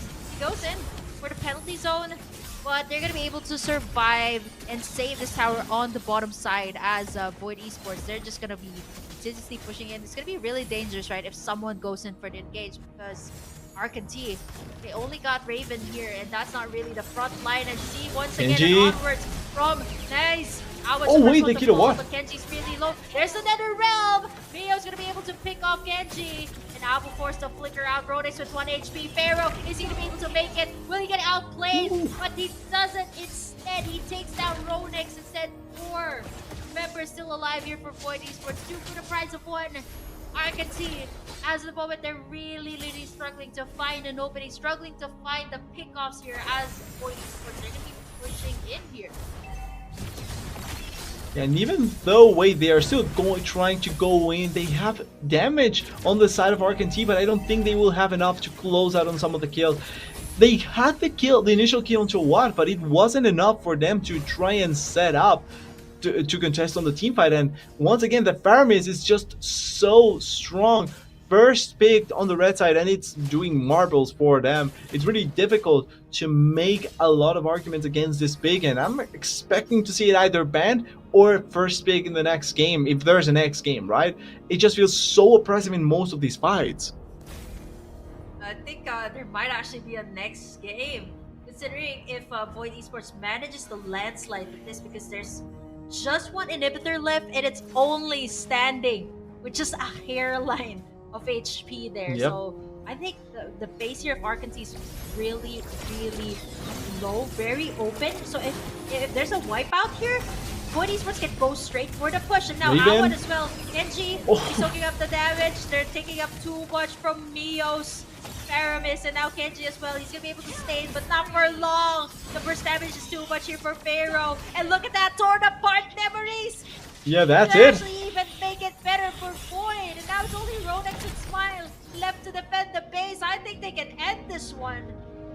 They do have wave clear, but it's not enough. There's not enough hits here for Void Esports to work around. There's a penalty zone onto Ronex. He's gonna be buying some that's time it. as Pharaoh. They're locking in the base. And ladies and gentlemen, we're going to game number 3. It's going to go to the third game. Full props to Void Esports for how they played it out, and for the, even though he was kind of the MVP, it's pretty obvious I'm going to say the Paramis is the MVP of the game, the match to me. Every fight has been decided by how the Paramis is positioned and how much value it provides for the team. If you save one member from dying in that situation, it just takes away from everything that the other team was trying to do. And I'm expecting to see the Paramis focus in the next game, because that hero has been so oppressive so far. And on the other side, Arcantie, I think that they had right ideas, but in crucial fights, Beast getting picked off, taking away from the damage, taking away from the gold laner, just does so much to your team to have the right, because this is exactly what's going to happen. Yeah, as we take a look at what happened there, we're gonna go to a 1-1 here in our BO3, and I think our teams are just taking their sweet time here to be able to stretch out this best out of 3 to its limits. And now we're gonna be going to a best out of 3. So can I just safely say here, TDS, that Paramis wins games? It's no longer like the other supports. I think that's been overlooked, right? And with their Rafaela, I was like, okay, there's so much mobility for Arcantie, but they really didn't have anyone to deal with the Faramis. I think that was my biggest concern, right? And even though they did have someone there was so much CC before they could even reach the backlines. And I think what Void really did so well in that game was to be able to protect their Brody, which was Pharaoh, and Mio on the Faramis. Like, I think even the basic and the second skill of the Faramis just hurts so much. Like, it was a magic damage Faramis, and Arcantie was just really not prepared this time. And Void Esports like, have a taste of your own medicine here in game number 2, because they're the ones going to be utilizing that Faramis. I think we're going to be able to see the highlights later on as we see how that Faramis was utilized. But again, overall, such a good game. Early game pressure was given to Arcantie, and yeah, turrets were Yeah, going down one by one, and all the objectives actually went towards the side of Void Esports this time. yeah, they pretty much had control of them. I think apart from maybe one, I'm not 100% sure, but maybe one turtle, everything in the control of Void. They knew what they wanted to do. Lightning, they had the plan. This game translated into this one, and they played it out really, really well. With that, Faramis being one of the biggest improvements from their previous composition. So props to them. Huge props to how they are to how they played it, and Mhm. trying make this series as competitive as possible. I also would say one of the biggest things that I'm kind of disappointed, and we're going to see in the highlights here, is Ronix, how he ended up playing this game, because I feel like a lot of the situation could have been avoided for Ronix, also kind of away from his team in multiple times. Yep. This was the one where I think Arcantie actually did really well in counter punishing Void Esports. But what was really difficult here, right? There was so much CC. You get the onwards from Nigs Jr. and then it gets followed up here by Abo's Lapu Lapu, and eventually you also get taunted here by Awad. So it's just a really solid front line that Void Esports has built, which is really what Yeah, made it so hard here for the Baksha of Kenji. We actually, yeah, he was able to soak up the damage, but then again, right, like once you're soaking up the damage, somebody has to deal with the back lines. And yeah, Pharaoh was just too much to deal with here. I think he had overall a very good game. There were times that he got picked off, but Void Esports just supported him so well in this game, as well as Abo, right, that gave so much space to his teammates in this game, being so proactive as the Lapu Lapu. yeah, Abo as well. If I'm going to critique Ronix, I think I have to give huge props to Abo as well, because where Ronix kind of failed in terms of positioning and how he was going to try and support his team, Abo was finding so much value on the side with the Lapu Lapu, always finding good team fights and game with the right approach, because the team was ready to support him as well, and waiting on the right timing to make everything happen. So each experienced laner having contrasting games this time around, but going out to a certain degree for the team as best as they can. And in this last game, we're going to need to see how they are going to play around their experienced laners as well. Yeah, I think what was really difficult here is Arcantie thought that they had their answer with the penalty zone here of Ronex. But apparently, right, like once you pop in, see, this is where Ronex pops in the penalty zone, and it's just Yeah, completely ignored here or completely negated here by Void Esports with that Nether Realm. And just right after that, right, like a win in the team fights, they got that first Lord. I think it was only the first Lord that they were able to, yeah, at least take in the crystals. There were times that Arkansas was able to punish, but then again, very very good draft coming out from Void Esports, and I think the positioning as well of Pharaoh was impeccable in this game. He was, I think, only once or twice that he was taken out in this game. So overall, such a good positioning for a Brody, right? I mean, this Brody is the type of marksman that can really protect itself as well. As long as he positioned himself well, you are able to free hit everyone from the backside. And this is where you see how Pharaoh has been positioning, right? All the way from the back. All he needs to do is just one basic attack. And this one, where he goes a little bit aggressive there, he was able to pick up a double.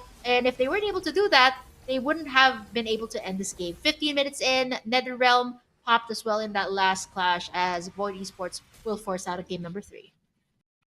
exactly. We'll say though, much closer game compared to the previous one. The first one was a complete stump in favor of Arcantie. The second one, Boyd able to come back, but it wasn't as clear cut as the first game. There were multiple occasions where Arcantie could try and go for multiple fights where they can turn around the game or try and put themselves in a winning spot. Whereas in the first one, there wasn't really that for Boyd. As we are potentially going, as we're looking at how they're going to adapt. So far, Red Side being really consistently good for both teams. We're going to see what they're going to try and adapt into that. But once again, the Faramis and the Brody performing amazingly well. Like it says Brody is the MVP, and obviously it goes a lot with the kills. But I would say the Faramis enabling that as much as possible. Yeah, I was like wondering how much damage was he dealing with just one skill, right? Like he picked up the Holy Crystal. I don't think we were able to see the item build, but he picked up the Holy Crystal, then the Divine Gaze. It just makes so much sense, right? As compared to Smile's Novaria that just needs to position very well in the clash, which Smile was able to do, but it was all really difficult, right? Because you have to figure out Yeah. where Abo is with the Lapu Lapu, you have to figure out where Awad is, plus Pharaoh has been creating everyone for the backside, and look at his build, not even a single magic defense build here. It's all aggressive for Pharaoh. So he built the Heptases, then eventually moving into even a Heptases here just to nullify all of the heals that are coming out from Arcantie. That'll be one of the better approaches. Or on the other side, try and be the one that has the heals on your side, right? Like out heal the healing is another approach maybe that they can try and look for. Looking at what will work out though, I'm just looking at how much the support bans are going to come through, because in the previous game, or game particularly actually, we had the two support bans coming through in the first rotation. For the next game, I'm expecting to maybe see a bit more supports coming through and trying to put more pressure into that area. Like ban away as many supports as you can. It feels like that could be the angle, and see what is left and take it for yourself. Yeah, like what I mentioned, right? So it's all about the supports here. It's all about the support meta here. And even though the Yeah. Fairy Mist has not been affected by the Flash of the Oasis, I think the Fairy Mist just fits in the playstyle of both sides. So either ban it or pick it, right? But at this point, right, it works so well for both teams. Whoever has the Fairy Mist Yeah. wins the game. So I think it's also going to be crucial here, TDS, who's going to be on the blue side. I think, if I'm not mistaken, it might actually be Void over on the blue side once again. So it's the same setup as what they had in game number one. So either they're gonna let one or two supports slide, and I'm actually curious why these teams aren't picking up the other supports healers as well. Like I think they chose a Rafaela in the last game for Yeah. Arcantie. So there's actually still the Florine and the Estes open, right? So I think those are also two of the heroes that are on top of the ban list. So I'm not so sure what went on. Like I think they prefer the Rafaela and the Irital combo, right? So it's just very good mobility, but it apparently was not enough for Arcantie in that game. But of course, TDS, before we head over to our match point between our two teams, Arcantie and Void Esports, we're going to be tossing it first to a quick break. But don't you guys go away. Don't touch that browser. We're going to be right back after this short break.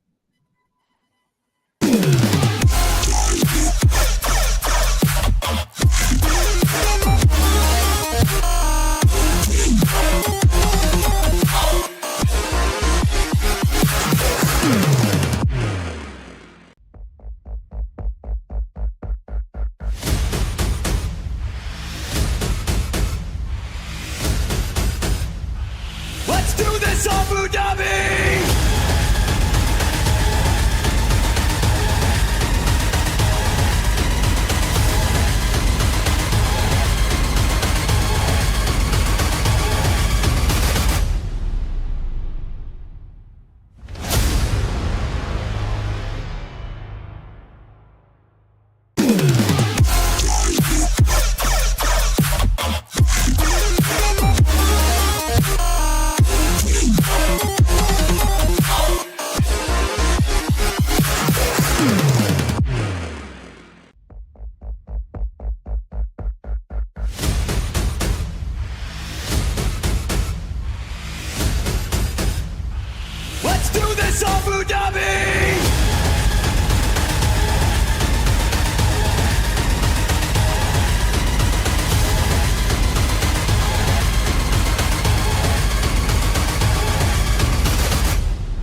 do this Abu Dhabi!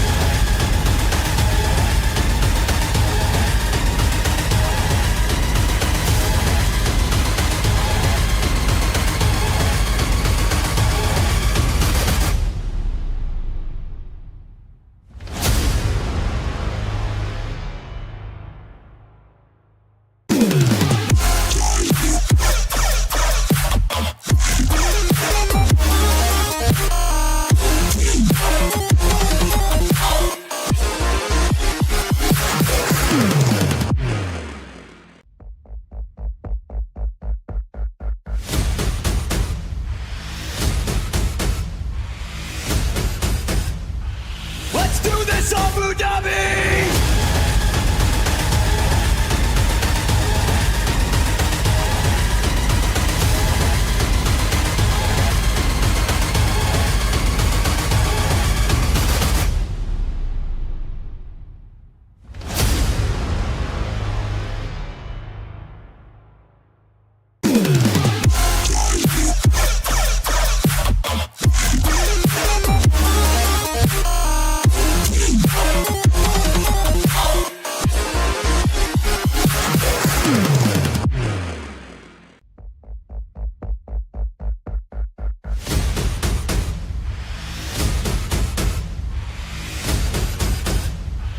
Let's do this Abu Dhabi!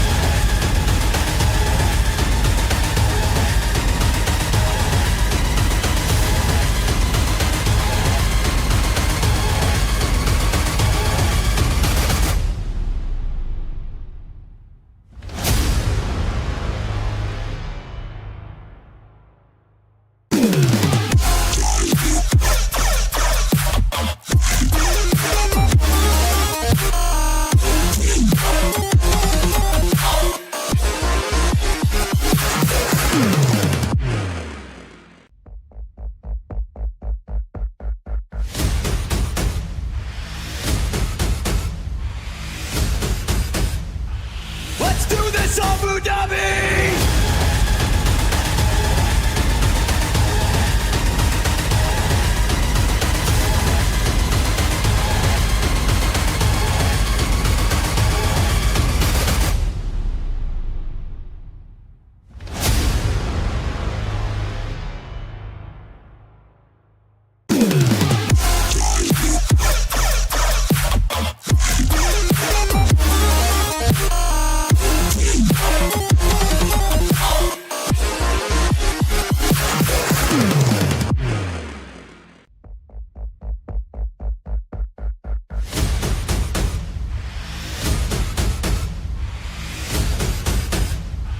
Let's do this Abu Dhabi!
Let's do this, Abu Dhabi!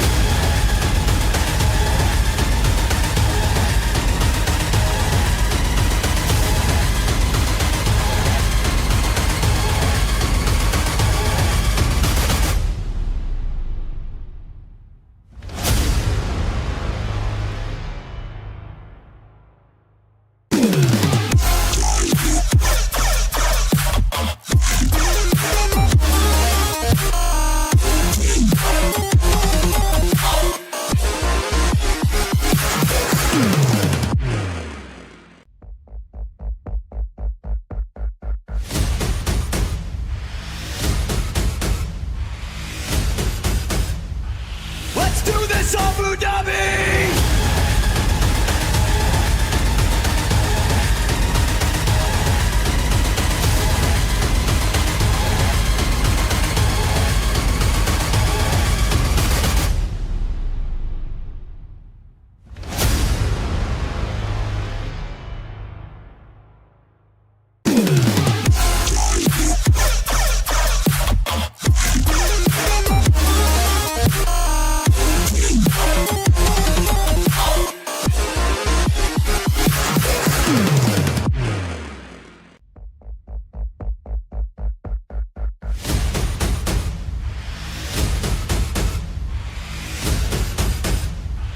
Let's do this, Abu Dhabi!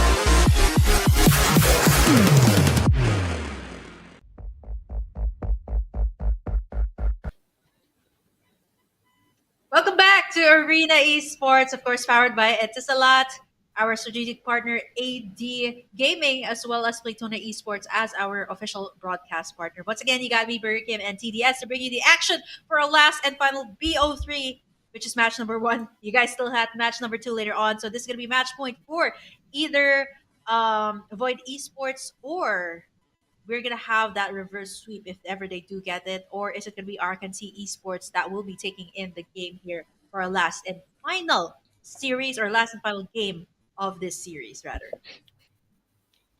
Yeah, the pause kind of messed up with a bit of what we were expecting to see, but it's okay. We're going to come back into this game and then later on with the next series. And speaking about who can take, we're talking about that potential what is it called, the potential reverse sweep that can happen on the BO3s. And since it's so to try and get the games going in your favor, it's really easy for one of the teams to just be able to get it going here. And I think Void, with the momentum that they have, could potentially actually make it happen. Yeah, I mean, looking at this, Void Esports once again on the blue side. So it is going to be up to Arcantie to figure out which one to ban. And knowing how they banned early, it was more of the Joy, the Akai. So now they have other things to consider, right? The Matilda, the Angela, and even the Faramis here that can all be picked up here by Void Esports because they're first pick. There's also the Navaria here to consider. The Nolan, I think, is going to be a no-brainer. Definitely always on the ban list, because I'd say it farms up pretty well. It's very fast when it comes to taking in the resources, and has an insane amount of damage. So I think, yeah, Arcantie just respects that fact. Now, here's the thing, TDS, are they going to ban away the supports here for the side of Arcantie? Because we all know that actually it went that way for Void Esports, right? They banned the Matilda and they banned away the Angela. So I think if they don't ban away at least a support here, it might actually slip up and go to the hands of Void. Yeah, but they could also make the argument of, okay, we don't ban any support and we give you one and we take two. Like, that could also be an angle for them to try and play around in this pick and ban instead of banning or two of them out in here. Yeah, Yeah, because there's still the Akai to consider here, right? They've been banning that away for Yeah. the past 2 games. There it is. There you have it. On cue, just as I point out the Akai, they ban it away. Angela now has been taken away by Void themselves, so now um they're forcing Arcantie to actually either ban away the yeah, now here's the thing. Ban away the Matilda, do you ban away the Navarre, or do you ban away the Faramis here that has done so well? But here's the thing too, if you're on the blue side, you can only pick one. You can pick only one of Yep. those things or one of those heroes that I mentioned. So I mean, this is such a tricky thing to do if you're what would you do if you're Arcantie at this point? Do you ban away a support or do you ban away something else?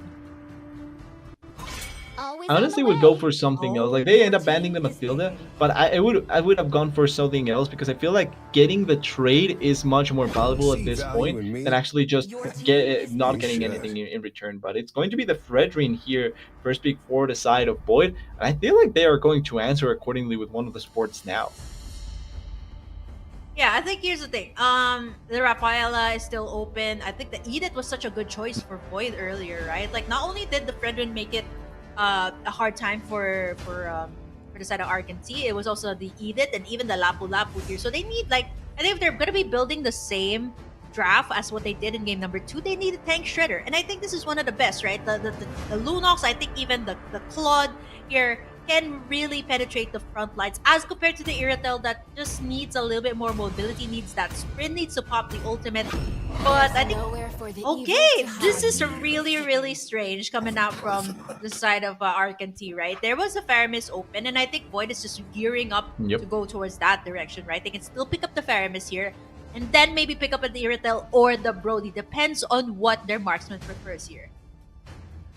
Well, depending on if they go for Faramis and Brody, that would be their first rotation of picks from the previous game, the same one, in almost the same order. If they give Faramis and the Brody here, which it would be kind of interesting. They are giving it's like Arcantie is fine giving out the tools that in the previous game worked out so well for Void Yeah. without trying them immediately here. And even though I'm not against the risk there about you the have it. security, I'm kind of curious Oh, at the no. point. Yeah, the Your Faramis and the team Brody. is picking.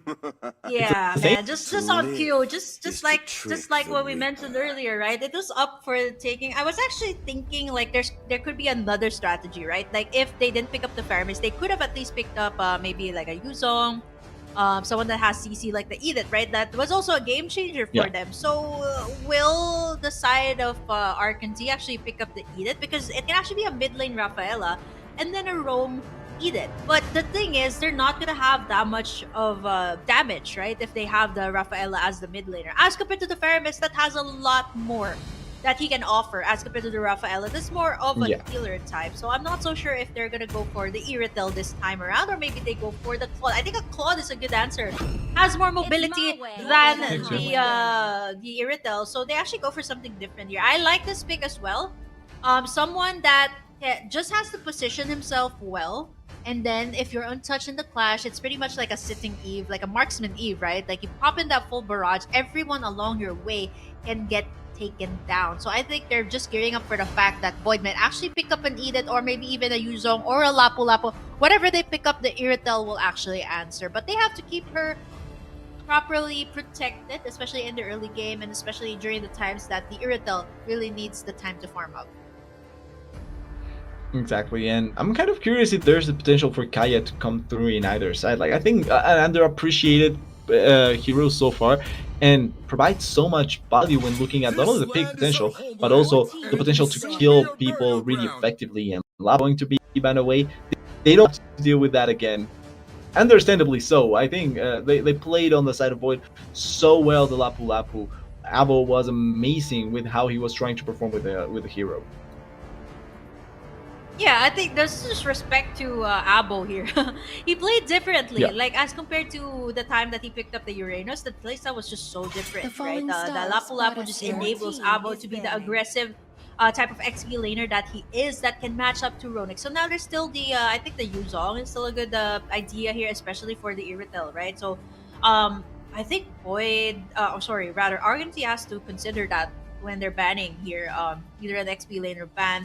I think Nice can actually just pick up that Edith, but I think it's gonna be such such a difficult time for Arcantie if they do let that either the Edith or the Yuzong lose here. But yeah, I like what you mentioned, like the Kaja, right? That could be picked up here for the side of Arcantie.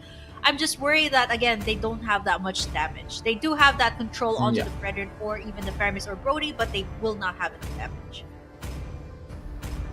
And that is still without counting the fact that maybe finally you're showing for the side of Void. So you have to be careful about how you opt into this. The Minotaur, even though we didn't see like its power in the first game, it has forced bans out of Arcantie in the previous two games. So nice, at the very least, putting fear into the side of Arcantie, even if it wasn't to the best of success.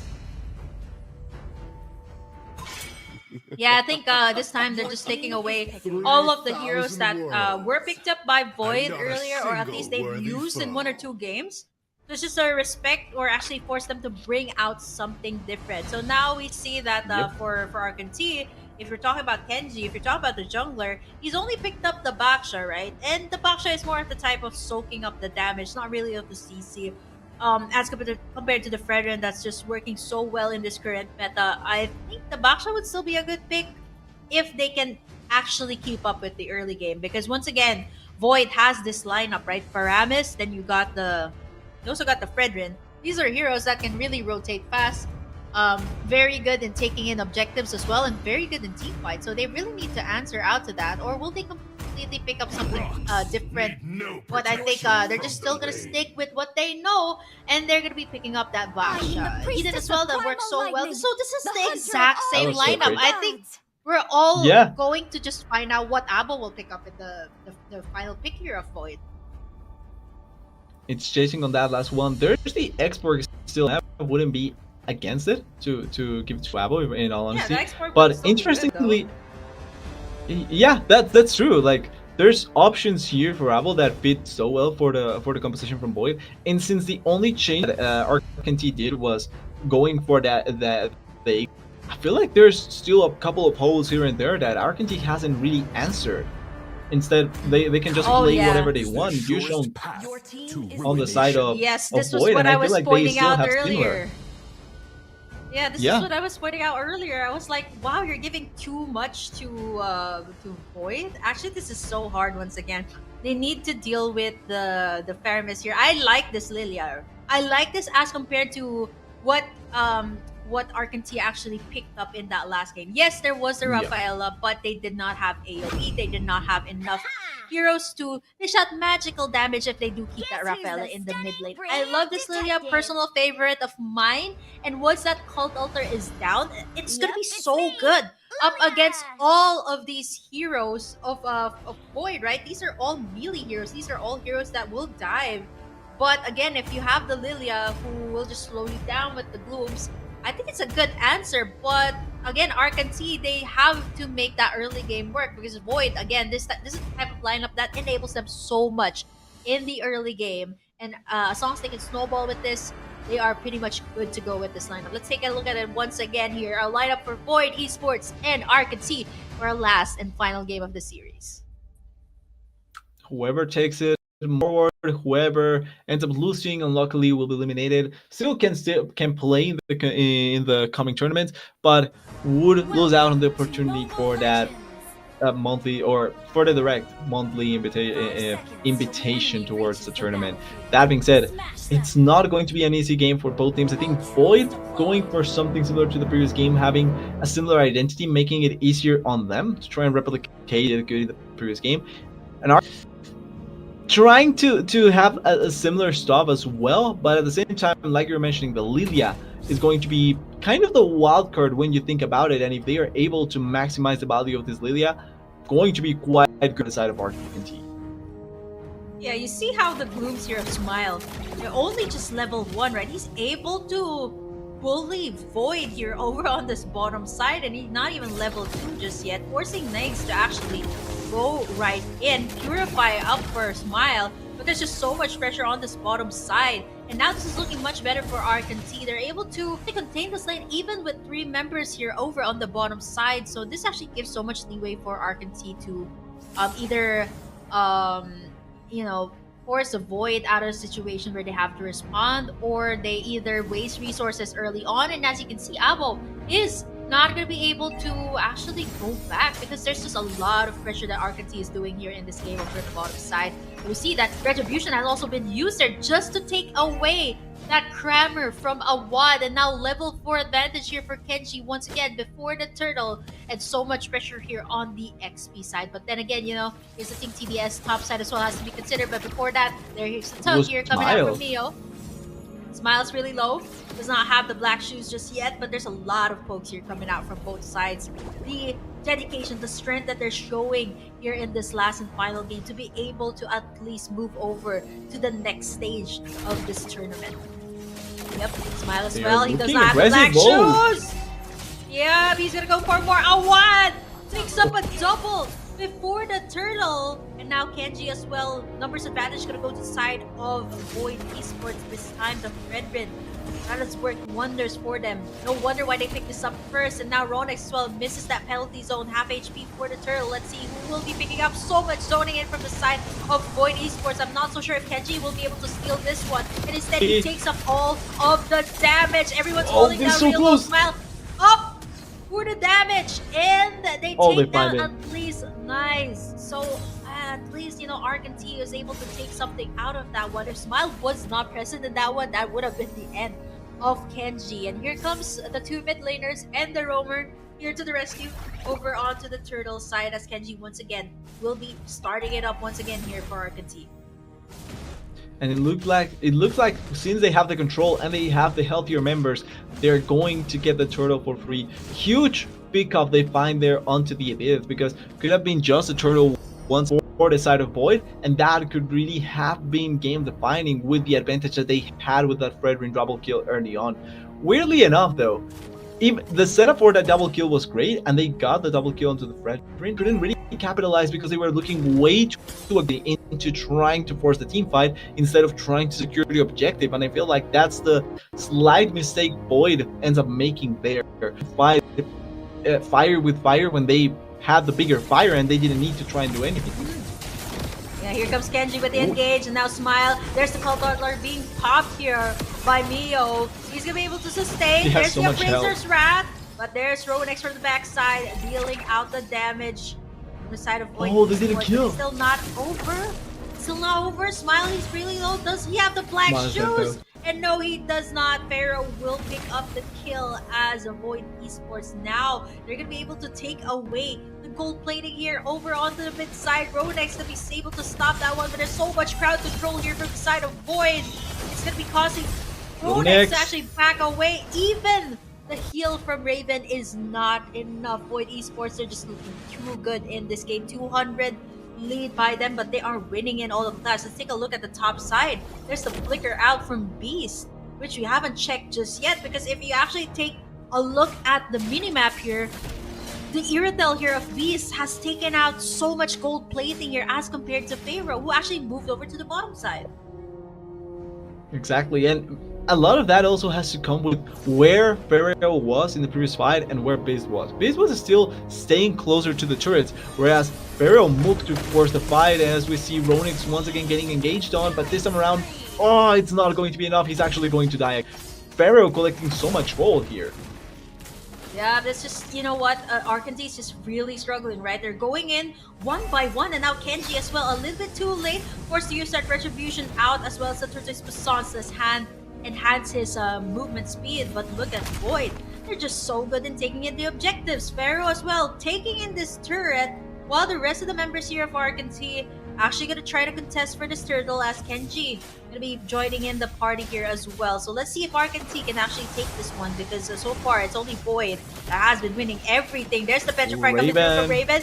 He's at 1 HP and is not able to survive. Void, I think they should be able to take this turtle with no contest at all. And Arcantie, they're just really struggling all across the map, right? They either get engaged on, they're wasting all of their flickers because of the onward from Edith. And now we see that they're just really struggling to find openings all across the map. Top side, bottom side. And now Void Esports with an 18k gold lead as compared to Arcantie that just has a 15k. And now they took the mid tower as well. The domination is What? too much. Yeah, there's the Oh. Appraiser's Rat.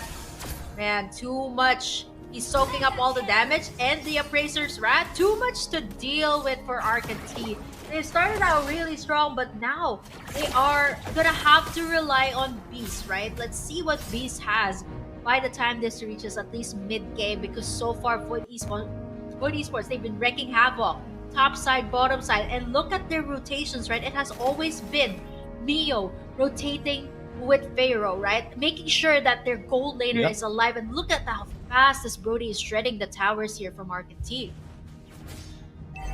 We haven't seen it all yet, the Ixia Beast, like you were mentioning, but the rotations and the movements from Void have been so good that I'm not even sure if it's going to matter to actually see the rotations. Like, look at that. Once again, finding Kenji on the side, able to collapse with them and not give them any opportunity. And when Arcantie tries to go for something similar all over on the other side of the map, it's just really difficult for them to set themselves up for success. What is the same level as Ronex? He's so strong at this point in the game. Yeah, I think even Ronex here, like, he did so well in game number 1. He was able to zone out a lot of the members here of Void Esports, but now I think it's just extra hard here for Arcantie to make any plays, right? Because Pharaoh has already pretty much scaled up 5 kills on the Brody. So pretty much all the gold, if Arcantie is able to get that shutdown onto Pharaoh, they should be able to at least get that shutdown gold. But as in the moment, right, they're just forced to take in the objectives. But then again, objectives are all going towards the side of Void, because look at how fast the Brody is pushing, right? Like, as you can see, Pharaoh has just been cutting the waves, and Arcantie's just forced to deal with Avo here, that even can do that 4v1 situation, and he's still alive. He just runs away? Oh, yeah, he just actually bounces back. Here's Mio up for the save. Mio. Ronex as well with the penalty zone, but the Cult Altar there to save the day. Full barrage from the Ixia. Smiles first one to fall. Will Mio fall down as well? 1 HP. Ronex flickers in and gets the kill. Arcantie finds themselves an opening here on the top side, but here comes a wad that they have to deal with. Holy Baptism from Raven. Beast as well, forced to run away, but Awad here for the chase. The taunts are just too much here. Even Raven Beast is says trying. that Beast, you just have to deal with that one. I can just heal you from the back, but Pharaoh is here to join the party as he goes in for the taunts. Torn apart memories to finish the job, as Arcantie, once again, they're just getting punished right after they find an opening. Beast trying to escape as fast as they can, as we see another potential engage here. What doesn't feel any fear?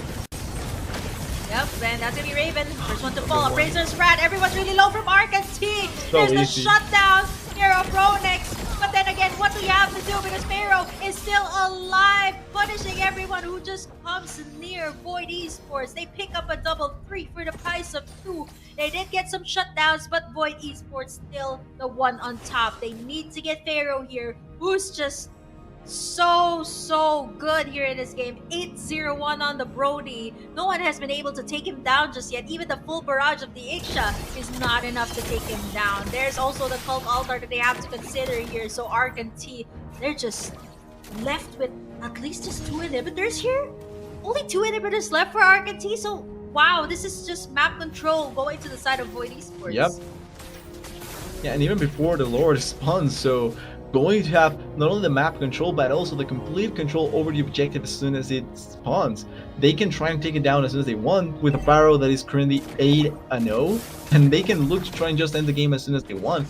It's really early on, but Void just completely in control of everything that is happening in the map right now, and I'm not sure if Arcantie will get any opportunity to actually make a team fight go their way. They're just simply getting completely destroyed with a difference in level and items.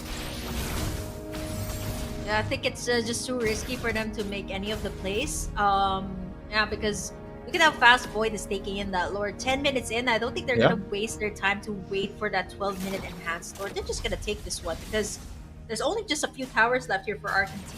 So I think they just taking in this Lord at least to shred in the inhibitors, and I think there's no way for Arcantie to even do any split push here because as you can see, Kenji is just camping out on the bottom side. I'm not so sure what he's planning. Is he going for a split push or is he going for a surprise pick off? Because we see that Void Esports are not wasting any time after taking in the Lord. They're already positioning themselves here over on the inhibitors because they're looking to take it. And with Pharaoh alive, they're going to be able to take away as much as they can get. Lord marching in on the bottom side.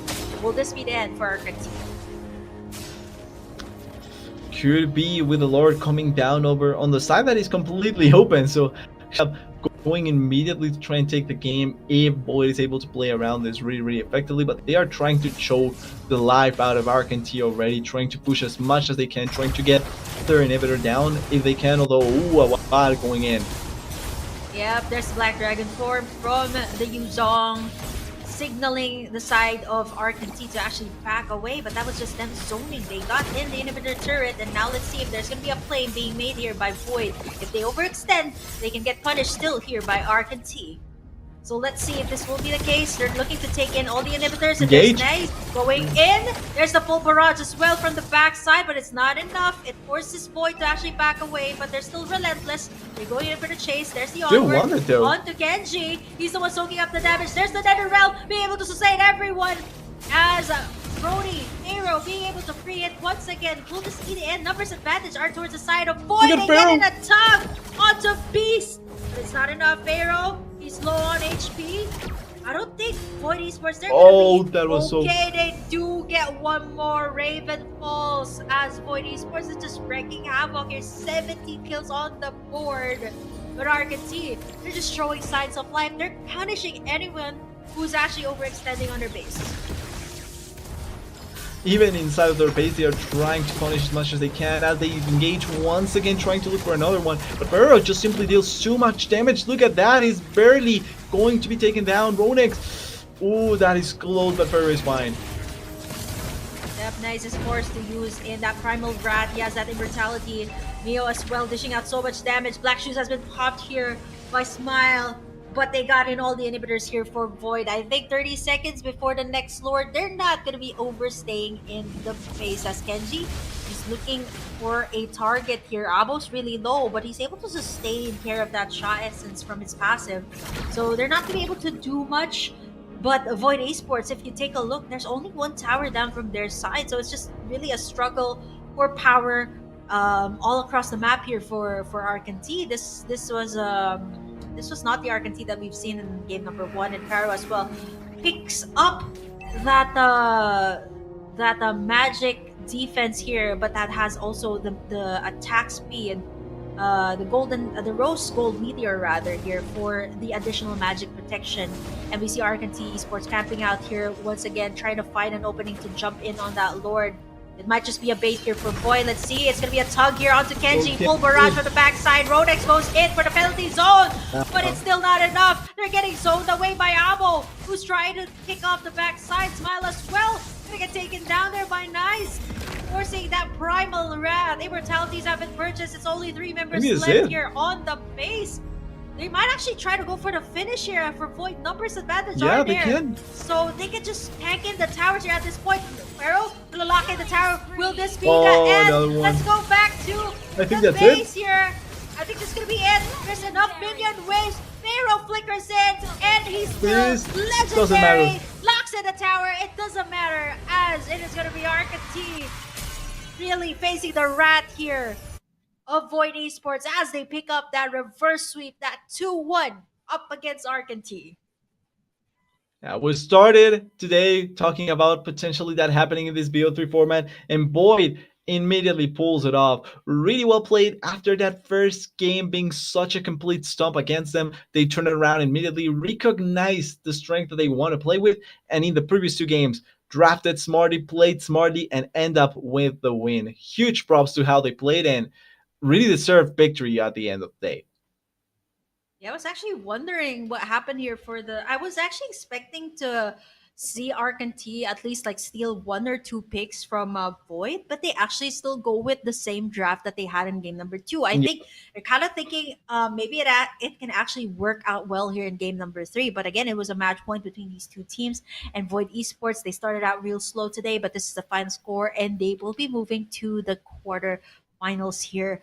And moving to the next stage with us for Arcantie, right? It was such a strong start, they just really weren't prepared for the Ferris here. I think twice already, Void Esports picked up that Ferris. I was just wondering why they didn't pick it up for themselves here in game number three, going to still pick up the Rafaela. So I think it was just a high risk for the side of Arcantie, but yeah, it was just a struggle for them in the team fights. And Pharaoh's Brody as well was just wreaking havoc by the time that they were able to answer out to the other plays that was being made. But yeah, overall, it was a good game in Void Esports with the reverse sweep here for our very first match.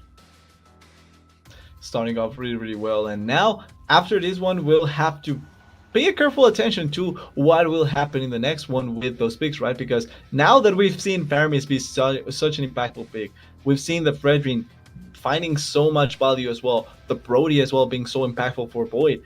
Is there going to be consistent picks like this going into the next series? Like, it's not only going to be Void that took advantage of this, but probably other teams are going to try and go for it, going to try and make the most out of them, and maybe we see variation in that sense. Maybe more champions coming through, but I would say Farm is particularly one that I'm going to keep my eye out in the coming series.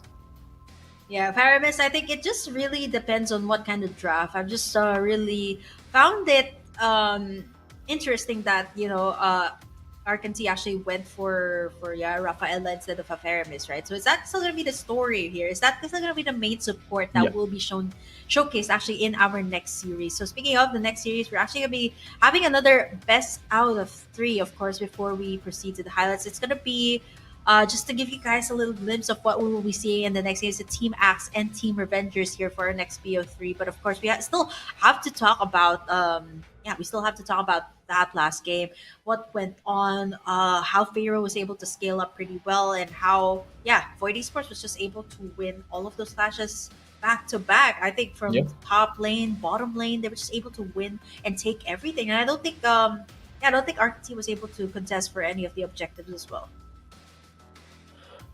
If I'm not wrong, they get the first turtle after dying in the 2-for-0 at the start of it, where Ferdinand gets 2 kills out of nowhere, and then they kind of begin bleeding out consistently.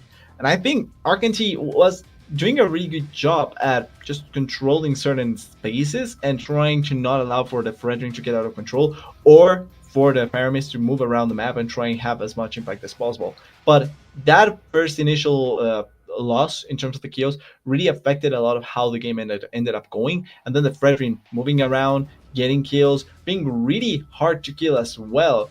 In the second, I would say second or third team for the next turtle, really was impossible to stop him from just finding the value that they wanted. And I want to highlight something of that when we go into the highlights, because there's the movement from Pharaoh going to help the team and being able to get the kills, and then Ixia staying up there in the top lane. Beast didn't really move around, so he wasn't really factoring that team fight, whereas the other gold laner actually was a factor. Yeah, I think the Brody was actually banned away in game number one. So I think Yeah, it for was. for Arcantie, they actually didn't ban it away for last two games.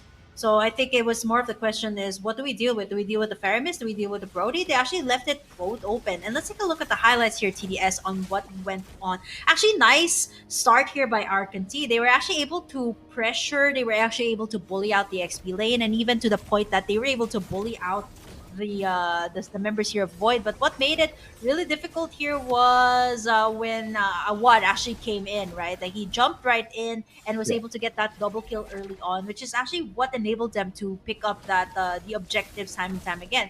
So it was just a difficult game overall. Just when you think you're about to be able to escape, someone dives right in, right? Either the Yuzong or the Fredrin actually dives in here. So yeah, it's just a very difficult game here for Arcantie. They didn't really know where to go. Do they have to go respond to the top side? Do they respond to the bottom side? Because it seems like all around the map, it has been Void Esports taking in control.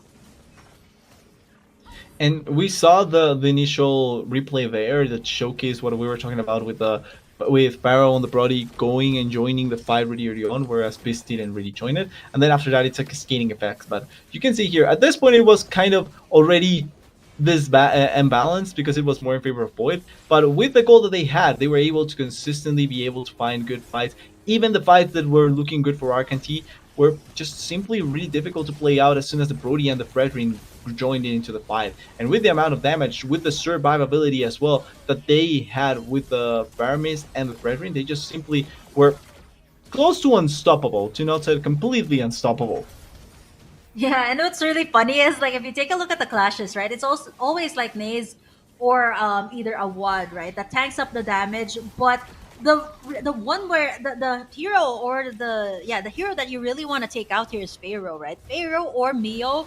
And Yeah. I think Arcati is just having that problem, right? Once the front line is gone, Void still has the damage, right? Look at how Mio and Pharaoh has been positioning themselves, right? Pharaoh always positions himself in the backside. Although I don't think he was able to get the shut down in this game, which actually made it even more difficult for Arcantie to answer out so much gold going towards the side of Pharaoh. I think he had like 11 or 12 kills by the last mark of the game, the last minute of the game, and it Yeah. was just hard to bounce back from a situation where your opponent's goal later actually just snowballed right through here in this game, and the back-to-back win for the Brody of Pharaoh. I think this is a Yep. comfort pick that they should have at least overlooked, not just the Faramis. But yeah, speaking of those two heroes, let's take a look at the scoreboard here. 23 kills. And of course, our top scorers here on their scoreboard is going to be, of course, Mio and Pharaoh. Yeah, and Pharaoh not dying in the game, like we're mentioning, such consistent carry, really good performance, moving around really well, and securing the champion that, like we were mentioning, the Brody was banned in the first game. After that, picked in the first rotation for the next two games, and deservedly so, finding the value that you want to have as a carry. Like you want to have this sort of performances if you're going to prioritize a carry like the Brody. And really well played, really nicely done. The support of the team is immaculate as well. But the carry has to be formed, and Pharaoh did that perfectly with the Brody. Yeah, if you take a look at Arcantie as well, it's not bad that they were able to at least like Yeah. for Smile, Beast, the damage dealers of Arcantie, they were at least able to pick up at least three core items, right? But look at Pharaoh, he's just so aggressive. You see, even down to the build, right? Like he's it just goes to show that he's that type of marksman that just is able to at least respect the damage coming out from Arcantie, right? Picking up the rose gold meteor. He also Yeah. picked up the Sea Halberd as well to counter out all the heals and the regens coming out from their side. But it's a complete damage build from the Brody, right? Sometimes you would see like damage dealers picking up immortalities, you'd see them picking up with the trenches, but nothing for Pharaoh, right? He's so bold in this game. He hasn't picked up a defense item. All he picked up was a damage item. And I can totally understand why Yep. it ended out this way, right? Just one basic attack from the Brody, Exactly. and once you're running away, you pop that torn apart memories, and it's true, you're done. Exactly. The Brody being able to carry out effectively and pretty much huge confidence in his playstyle because of having those damage items. But quickly, just a reminder of the prize pool as we finish the first series into the second one. $1,200 prize pool in general, with the first place taking the 650, second place 300, third place 150, and fourth place 100. This is a split between the 915 cash and the 250 worth of arena points that are still valuable enough. So overall, everyone has something to play for, and hopefully, we see a lot of teams putting in the work to try and win. As we also see the roadmap here. Yep, we see that now we are in the invitational qualifier, so we just have our first team that qualified to the quarterfinals. So they will be moving forward in this roadmap. So that's gonna be Void Esports proceeding to the next round. We got another matchup later on, so we'll find out whether if it's Team Axe or Team Revengers that will move forward alongside Void Esports to our quarterfinals. And we have yet to see as well the open qualifier teams for our next round on who will be able to proceed to the quarterfinals, eventually heading over to the monthly finals. And then let's see who will be the teams that will qualify for the playoffs. So far, we only have one. And once again, here's our schedule for today. BO3s all for today. So Arcantie and Void Esports. And now we're going to be seeing our matchup between Team Axe and Team Revengers in just a little bit. So let's see. I think the first game TDS is just gonna be more of dictating the type of play style each team has, right? It's kind of like getting to know someone, getting to know the team first on what they will put out. But I think knowing the meta right now, it's still gonna be a matter of supports. It's just gonna be the question's just gonna be is who's going to ban away the supports, who's actually gonna be left open here for the teams to take. Exactly. Who will be able to play the better supports, or what sort of um, focus are the teams going to go for in terms of these supports? How much value are they going to give them? Like, these are the sort of questions we're asking ourselves, and we probably are going to get in that first game. Like you're mentioning, the first game, especially in BO3s, feels more so like a slight test to see what works and what doesn't, how both of these teams want to try and set themselves up in the series. And then the second and the third one, really the decisive ones. It was exactly like that in the previous series, where the first game completely dominated by the side of Arcantie, but it really was just kind of a test to see what both of these teams kind of wanted to go for, or what direction they wanted to go for in draft and in game. And then second and third one, it was complete difference, because Boyd knew what they wanted and Arcantie knew what they wanted as well, and the clash of styles ended up going in favor of Boyd. Yeah, I mean, come on. Like there was just a lot of heroes open, right? And like what I mentioned, I think that based on the on how they drafted in game number two, right? They go for actually almost the same heroes in the last game and just sealed the fate there Yep.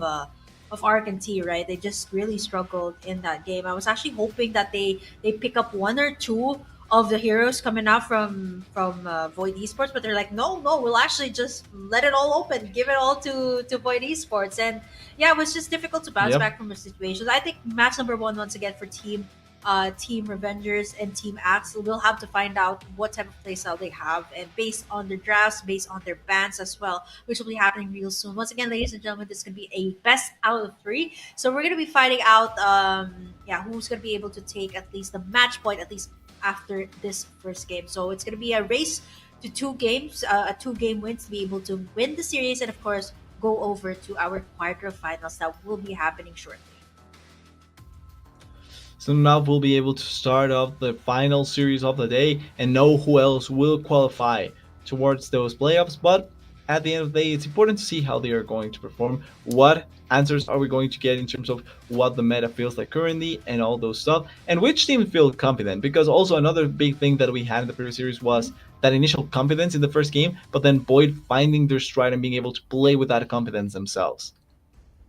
Yep, and that's gonna be it, right? Like blue side, we have here Team Axe.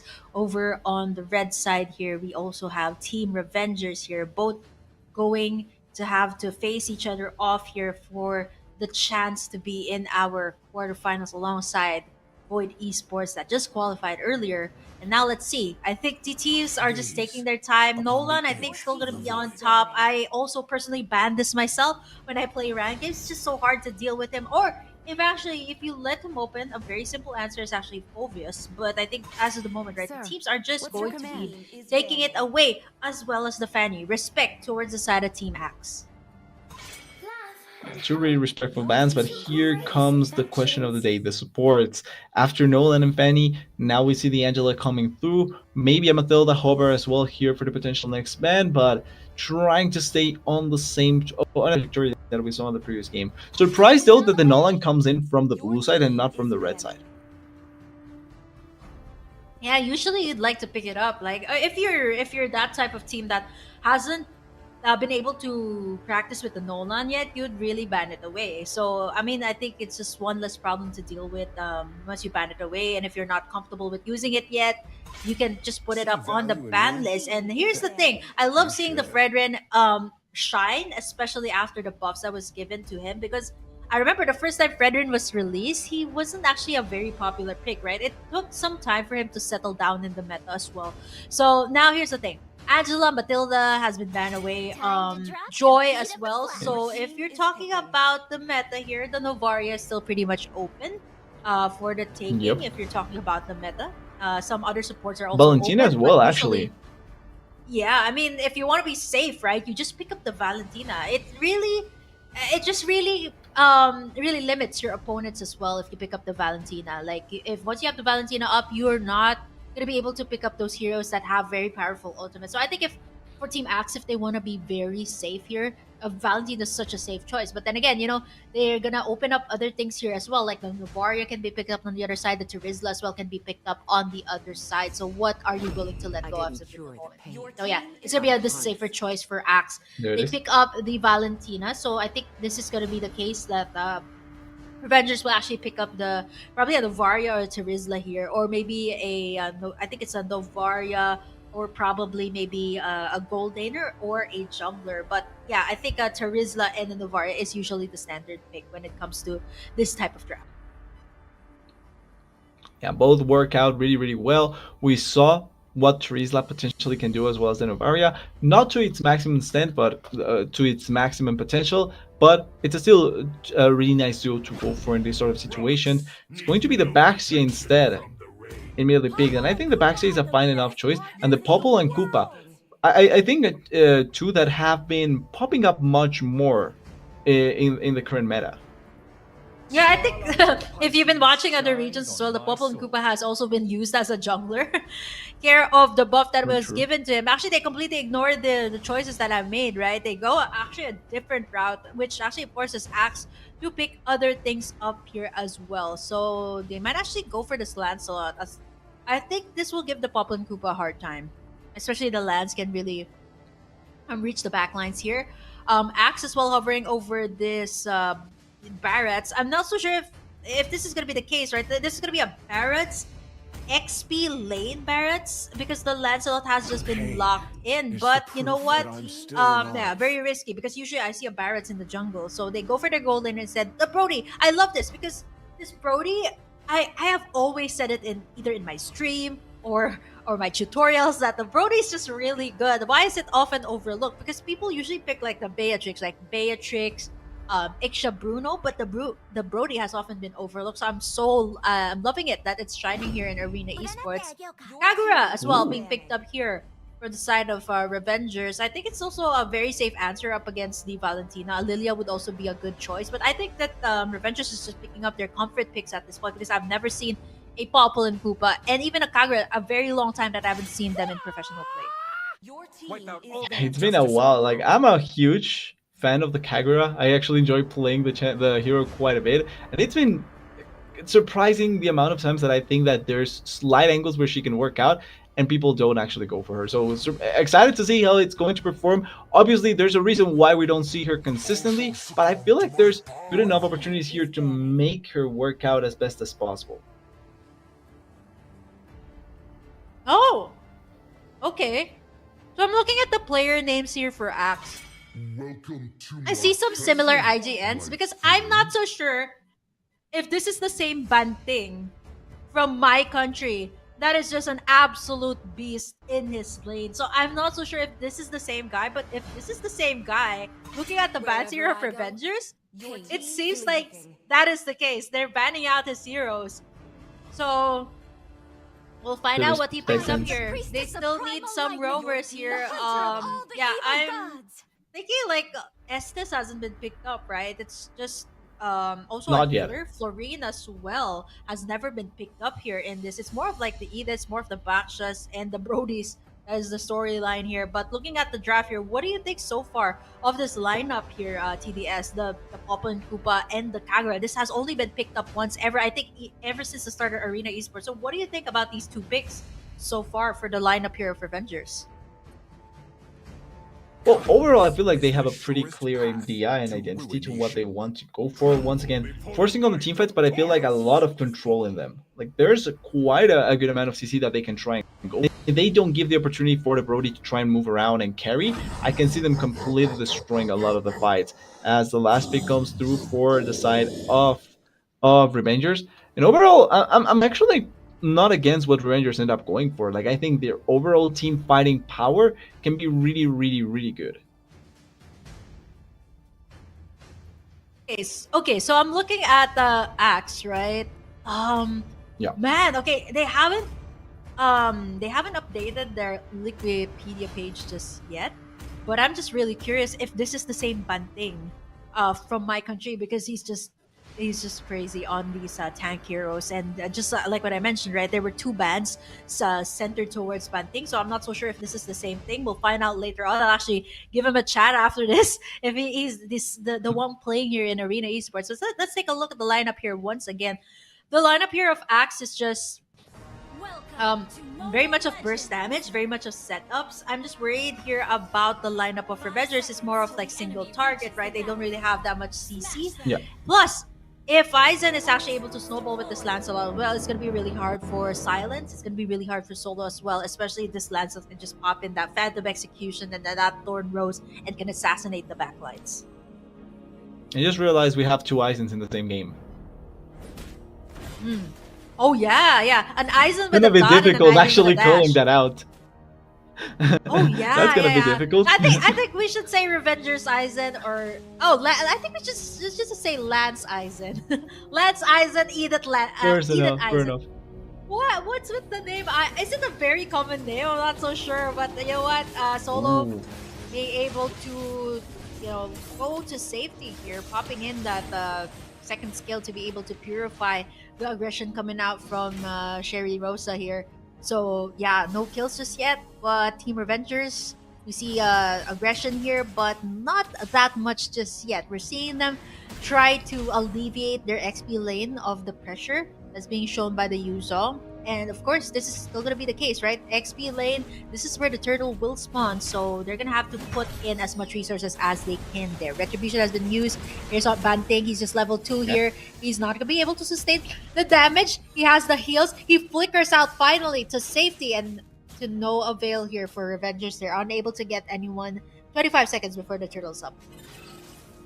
Yeah, wanting to hold out onto it as much as possible, but at the end able to escape their Banting. Still, really nice approach they went for there, able to survive long enough, and now maybe trying to look for some other potential plays there on the side. The turn. Oh wait, the engage here. Aizen, one of the Aizens dying to the other one. Aizen versus Aizen. Who's the real damage dealer? Of course, it's going to be the Lancelot Aizen. It has a lot more damage than the Aizen that's needed. Let's just force to soak up the damage here. It does even a level 4.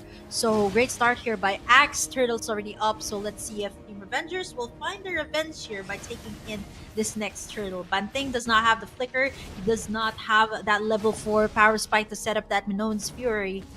And we see that the team here, Aizen, they're going in for the turtle take. And wow, very nice. Petrify, Terrified. Jed's going to be the first one to fall as A31 will be able to pop in that ultimate as well. Sherry Rosa falling down reload, doesn't have the vengeance, and that's gonna be 2-4-1 in favor of Team Axe. Yeah, the Lancelot actually appearing at the right time there. If I'm not wrong, securing both the turtle and the kill onto the bike, the Baxia, which ends up working out really well. And now another engage there, almost killing the Lancelot there. Aizen versus Aizen, neither dies, and the Lancelot escapes with his life. Aizen versus Aizen. Yeah, Aizen with the dash, Aizen with the period, and now we see A3 as well here, forced to pop in that Primal Rat. Flickers in to try and get Solo, and he does get that kill, a solo kill. Well, not for long. He might get actually punished here. There's the onward, and there's the punish by A3, but he's still able to survive with that Arcane Shade out to safety. Wow, nice play coming in from A3. He's able to survive and he's able to get the kill. 10k lead for Team Axe. Yeah, A3 actually playing really well with the Valentina, and right there we see why the Valentina is such a contested pick, both in terms of bans and in terms of picks. So much value, so much good setup, and able to get the soul kill really effectively there, as Banting has to run away once again, but he doesn't pay the price at the very least. Yeah. And the Valentina just works so well because there's a lot of plays that you can do with it, plus the ultimates that you can steal here. I mean, there's not a lot, right? Like I guess the usual ultimate at A3 has been picking up is the Primal Wrath of the Edith. Now bottom side, Jed, really low, pops in that Shy Essence, and is gonna be able to get outplayed here by Team Axe as Aizen wreaking havoc here, already on a killing spree on this Lancelot. So if this keeps up, it's gonna be really hard for Revengers. They're gonna be forced to respond on the lanes, and the Lancelot is just so good at escaping as well. So this is not gonna be a very easy catch here for Team Revengers, and I think they're just not gonna contest for the They can't second contest. turtle. They're just gonna give it to Team Axe. Exactly. The decision here, I think it's a smarter one coming in from the side of Team Revengers, because they are kind of behind the Lancelot you were pointing out, quite strong at this point. Better to try and play around your stronger side, but to try and hover around your gold laner, because that way at the very least you can try and set him up for success, if not something else. Oh, Banting goes in. Oh, yeah, Bandy goes in for the setup. Aizen's really low, Ooh, but really Bandy's nice gonna get there. punished. Not enough setup, not enough damage from 7M Dan. Here comes A3, but Aizen to the rescue, dashing in Lancelot. and out, gets a double. Will he get a triple? Goes in for the retribution, gets that onward, and he actually is able to pick up the kills with the assist of his teammate, and it's an almost wipeout for Team Revengers as Team Axe picks up 4 kills over on the top side. This Lancelot is a complete monster, and it's taking over the game so effectively. Trying to hover over your gold laner was a smart idea, I think, for Revengers, but the commitment ends up biting them back, and at the end, they lose out on so many stuff, because it's not only the Lancelot that keeps on getting stronger, but also the Brody collecting gold on his side, able to now maybe because later on as well. Ooh, Yep, Sherry. and yeah, 503 on this Lancelot. Sherry as well forced to pop in that vengeance. Aizen, that's gonna be the Edith again. Aizen once again taken out here by the Aizen Lancelot. And now we see the dash in and out. There's a setup from Banting, but at Nets it's not enough as Aizen once again the Look at the Lancelot Lancelot. dashes in and out. But there's the outplay.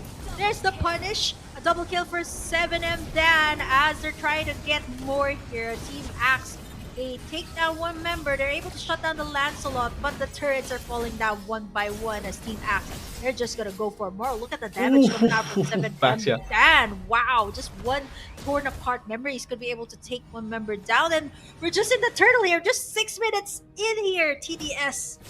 Man, Team Axe, 12 kills, 2 turrets, and 2 turtles to boot. They are so far ahead. Aizen may have died in the previous one and give it up a shutdown, but it's not going to matter that much because it's looking like it's going to be another turtle collected. Not much contest going to come through. And honestly, if Revengers try to go for a team fight here once again, I feel like that could be game dooming if they try to force it. So at the end though, able to play around it really nicely, and now trying to set up for another turret take.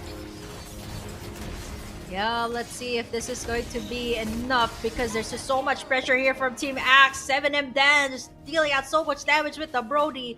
I think today it's all gonna be the story of the Brody, the Valentinas, and even the Ediths as well. But now Solo as well, all alone there. He's gonna be able to get in the knockup from the Minotaur. And again, Team Axe just winning in all those trades. Even the other members aren't able to do anything at this point, and the rest of the members of Team Axe are just split pushing across the map. Look at the Jed and Aizen. They're just split pushing across the map, and now even Boruto is not even able to deal with the damage from the Brody. He's not able to escape the torn apart memories. This tears him apart even as he goes back to the safety of his own base. It's not enough. Team Axe on the lead, 28k gold as Aizen just being able to showcase his dashing skills 50 seconds before the first Lord is up. TDS, what can Team Revengers do here? Pray. I feel like that's the best option. Pray that something goes wrong on the side of Team Axe and they can try and turn around the game, because if it's trying to look for a play, it's really, really, really difficult to find something. They are pigeonholed into their own jungle, not even into their own jungle, into their own base to a certain degree. They are trying to look for as many resources as they can, but it's not looking positive. Look at the engage here again. Yep, Aizen's going for the backlines. He's going for silence. He's actually really low, but he's actually able to escape with the help of his teammates. But you know what, Team Axe, they're not going to overcommit towards that one. I think Aizen could have at least pulled up a kill or two there, but because of the Lord here, it actually forced Aizen and the rest of Team Axe to be a little bit more careful with the engage. And here it comes. Speaking of the Lord, Team Axe wasting no time here and start up this Lord as Team Revengers. I think they're just willing to let this one slide, right? Because if they lose the team fight, it's just going to be Team Axe going to be able to push forward, right? Knowing now that there's only their inhibitors left here in this match. So I think what you're trying to say here, TDS, is Team Axe can get punished for overextending. But Team Revengers as well, they have to capitalize on that. But so far, right, They are really struggling to find the opening here to get in the pickoffs because Aizen has been assassinating their damage dealers, has been assassinating silence at that. Who has just picked up the Wind Talker, by the way. Here comes the Lord marching in on the mid side towards the base of Team Revengers. The interesting part though there is that because of the position of the Lord, I think a bit easier for them to try and collapse and protect this, although there's going to be multiple lanes pushing in. But I do think that they can try and stop this, although there's an immediate engage going into the back line. That's such a huge knockup there, and probably the end of the game after that. Yep, that's gonna be the members here of Team Revengers wiped out after that engage. They're gonna lock in the base as Team Axe will take in game number 1. Talk about a way to end it. Flashy engage by the Minotaur. You're already kind of hyping him up, but I can see why the engage is working out so well. Such a good first game coming in by Team Axe, and honestly, it's looking scary because their focus was really smart in how they approached the game, and the heroes that they were able to get feel like they shouldn't have been able to get them at all in the way that they did. So for the next game, going to be interesting seeing how stuff will change for the side of Team Revengers and how much stuff will try and change. I probably think they are not going to go once again for the Kagura. It feels like after how the game started with her. Yeah, I mean, here's the thing about the Kagura pick and even the Popple and Koopa, right? It's so far off from the meta. I would have at least expected maybe like let go of the Novario or maybe even a Lilia, but it was just a little bit uncontemporary for Team Revengers. But I guess it maybe it's just them playing with their comfort picks, right? But Team Axe is a team that is very seasoned.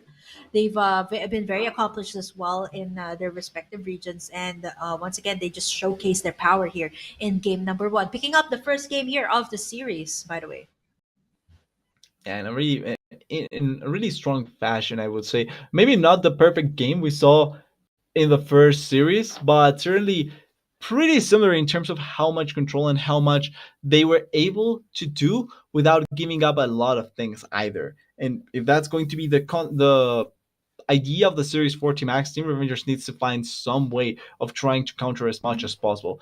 I'm not saying it's going to be easy, but next time when they go potentially on the blue side, I feel like that's how most teams try and affront the second game after losing on the red side. They just change sides and try and get the first pick they really want to. I'm kind of curious how they are going to try and change it, and maybe they give up a couple of their bans to try and secure a really strong hero. hmm. Yeah, seems like I think it is the same Bante. I'm actually checking out his social media right now, like Oh right yeah. before the game ended. I was like, okay, is this the same Bante? Because he's an absolute beast here in the amateur scene. He actually played for a couple of amateur tournaments, so I was wondering where he went because they actually released their roster here. Just to give you guys a little background, they released their roster here in the Philippines. So I was like wondering where these guys went because they're actually really good. So after a few months, I'm actually checking his story. So he's actually over playing actually for Team Axo. I think this is the same one for Team Axo. It just really elevates the playstyle of Team Axe even further because he's been so known for his aggressive tanks, and you can kind of see it from the bans there, TDS, right? They Yeah. respected the Cho, they respected even the Grok here of Banting. So it was just you can kind of see that the teams just know very well what the comfort picks of Team Axe is. I think apart from all of that, Aizen just had snowballed from the start. He was shut down one time, Yeah.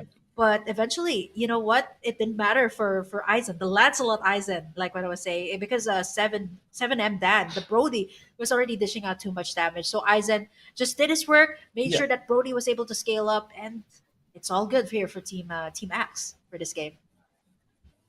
Yeah, like we're going to say here to see here with the highlights. The scary part wasn't only the fact that the Lancelot was able to snowball out of control and be a really strong factor for the later stage of the game. It was also the fact that because of that snowball, it enabled the rest of the heroes to get ahead in the game as well. And as you're mentioning, you get the Lancelot really far ahead. You get now the Brody to be really strong. And now what tools do you have to stop both of them? You can stop maybe one, but both of them is a really difficult affair, and that's exactly what ended up happening there for Team Revengers. As we see the highlights, also the Valentina finding so much value. We see why it's been perma-banned in the previous series, and now this time around, gets through, able to find so much value by herself and with the rest of the team as well. Yeah, I think for Team Axe, they were just so willing to do the dives here. because they just have so much Yep. resources. If you take a look at this, yeah, that would have been at least a maniac for Aizen, right? But it didn't matter because Team Axe just True. wanted to pick up the kills here. And I think what really made it different here for Team Axe was they were able to deal with the Edith. Yes, he was able to get the onwards onto two, but by the time that Bunting was able to set up the place, what made it really different here for Team Axe is they were able to get that follow up, right? 7M Dan was just Yeah. right behind Bunting. He was the one actually calling in the shots here for Team Axe. And yeah, even there were times that they were almost getting taken down here by Team Revengers. Team Axe was just able to actually find openings time and time again. And even here, as you can see, Boruto, I think this was the time that um he was actually gonna go away. He's like, "Oh, that's too much damage." But yeah, you know what? The Brody can actually reach you even a few yards away. That's actually what the Torn Apart Memories does. And yeah, and after the slower TDS, it was just too much for Team Revengers to handle. And by the time they reach that last clash, I think we'll finally find out what actually happened there because it was a wipeout for Team Revengers. It really was. Well, they got a great, an amazing engage, and after that, it's really easy to just make everything explode with their damage, with the really good engage, and with the value that they already had. It's just such good control, and it goes to show how well their team was prepped to try and destroy the side of Team Revengeless. Now, adaptation wise, one thing that sticks out to me immediately that we didn't talk much about in draft, but that obviously we talked about a lot in the previous series is the lack of the fire mace, right? We didn't see the fire mace being hovered or even being banned away. And now, is this an indication that maybe the series will have a lack of fire mace? Will the supports not be as valuable as maybe having much more damage focus for your carries, like the Lancelot and the Brody in this case? And will that be the difference maker? Will the Valentina be banned away once again? Like, those are the kind of stuff that I'm looking forward to in the second game because those had way too much impact. Yeah, I think also the thing here is the Banting being able to play. I know I've been hyping him up for quite some time because I'm Yeah, just so excited to see him play here, and he just brought a different flavor here to Axe. Right, he enabled so much from Aizen, from 7M Dan, and even A3 here. His setups were on point. And I think the difference here from the first series was Banting's Minotaur actually had the follow up from Team Axe, right? And looking at I the agree. build here of 7M Dan, he actually picked up the BOD quite early on, right? Picking up the Maleficora BOD. Even someone as tanky as Boruto will not be able to sustain the damage output that you're putting out as a Brody. And even I think Sherry Rosa here and the rest of the members here of Revengers were forced to pick up either Dominance Isis or even Brute Force Breastplate just to counter out not just 7M Dan, but also Aizen. The Lancelot here of Aizen was just too much to deal with. And I actually thought he was building a damage Lancelot. Yeah, he actually went for the tank Lancelot build, which is actually something Yeah. that we haven't seen for quite some time. Well, it enabled him to be a bit more survivable and not throw away the lead that he had. It feels like maybe because of the lead that he had, probably thought, okay, I can just survive long enough that I can deal damage anyway because I'm so far ahead, and it shouldn't matter that much if I'm building tank or damage in that sense. And I think that probably was the logic behind it. That being said, it probably won't go that way if the Lancelot doesn't get as far ahead as he did. Like, the difference maker here is how far ahead the Lancelot got so early on in the game. And if the Lancelot is not ahead, then will he go the similar approach? Will he actually instead go for damage? That is another thing to look forward to, because one thing that I wanted to mention that does help a lot for Team Max that I'm glad you bring up with banting thing as well, if you're forced to ban away two champions that he's known for, and he still can pull up a Minotaur that will have this sort of impact, are you actually willing to commit more bans then if it's not going to matter when thinking about what champions he's able to play? In that sense, do you now go instead for another champion to try and pigeonhole the enemy team in a different way? Maybe take away from the carries or from the jungle itself. Yeah, I think there's a lot to consider here for Avengers TDS. Do you actually limit Yep. out Aizen, or do you limit out Banting, or do you even limit out the mid laner here? Because there's just a, I think with the meta right now, it's just there's a lot, right? Like pick your poison, pick out pick out Yep. whichever hero yet you want to pick up, right? Because so far here we're seeing the drafts being made here.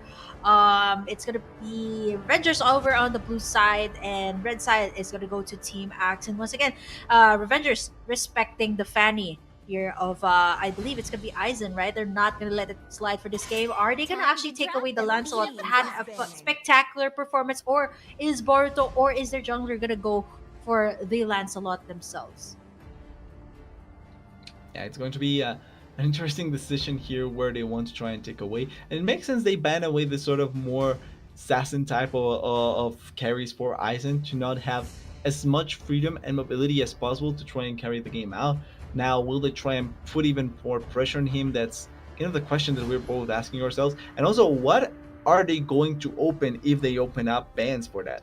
Because in the previous game, if I'm not wrong, they had the Matilda and the Matilda as well included Joy Now ban. So maybe do they open up the Matilda ban here instead? Oh, wow.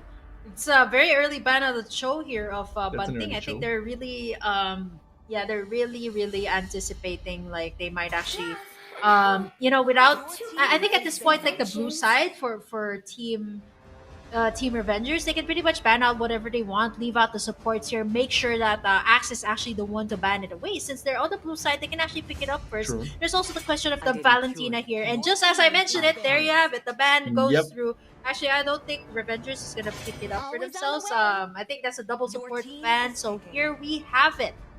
Novaria, Nolan, there you have it. It's going to make its appearance here for the very first time. But I think Axe knows this very well. They should actually have some answer to this. Or will they pick up maybe something along the lines of Novaria or Terizla? Or will they go for, again, something like that they did in the first game? Or maybe even pick up their comfort picks as early as now. Well, they could actually go for the Grok here for Banting and try and secure something. Instead, they go for the Deep here. And maybe now the Terizla just to close it out and have as much follow-up onto this Edith as possible. Like, I like the duo between Edith and Terizla. I think they work out really well. So wouldn't be against the pick going through here. Yeah, I like this Edith pick too because it's really it's a very safe choice. You don't it's a flex picks I would say because you don't really know where it goes. Will it go to the roam? Actually, some people actually flex it to go to the XP lane, but I think as of the moment, right, with how teams are playing it here in this tournament, it seems like the Edith is more towards the roam side. But I like this power pick coming through from Revengers. They actually picked up the Nolan here. Will they go for the same draft here? I actually do appreciate the Popple and Koopa. It can actually clear out the waves fast. It can poke well too. So they just need a little bit more assistance. So this time they actually bring a lot more CC because this is something that they didn't have in game number 1. So they lock in this Popple and Koopa. So they're actually gonna still go for this. But TDS, this actually pushes the lane pretty fast if you're able to give it the space. Overall, I'm not against the Popple, and also, like you were mentioning, the Kufra was banned away in the second phase in the previous game, so this time around, taking it here, I'm not actually against it. I think having more setup, especially now that you have the Nolan and the Popple, probably works out really well for them, enabling them to try and get as much damage down as possible. And it's not a champion that a hero that I feel like needs to do a lot to get things done really well, as the Kadita gets big. Oh, hold on. It's not only the draft here that changed for Team Revengers, but look at Team Axe. They actually changed their player here.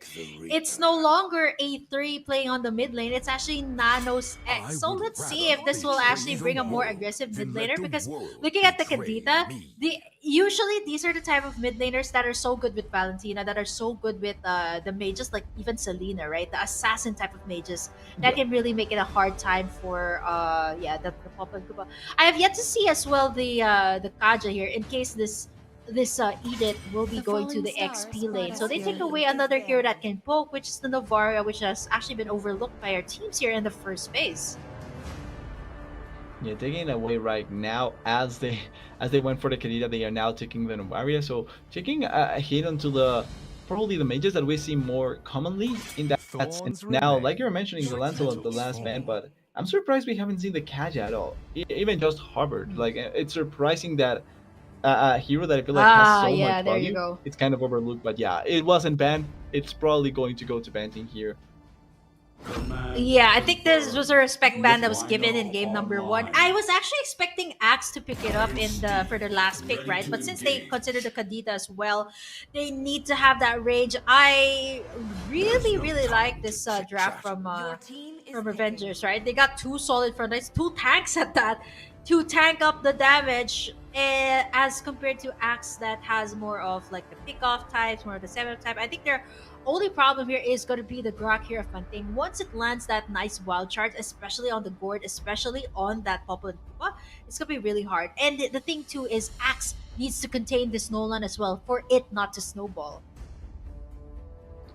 Yeah, it should be an interesting affair how they are going to try and look into most of the potential from the side of Team Revengers. Like you were mentioning, the Nolan probably looking like maybe the biggest threat, if not one of the main ones, 100% one of the ones that you will try and focus as much as possible.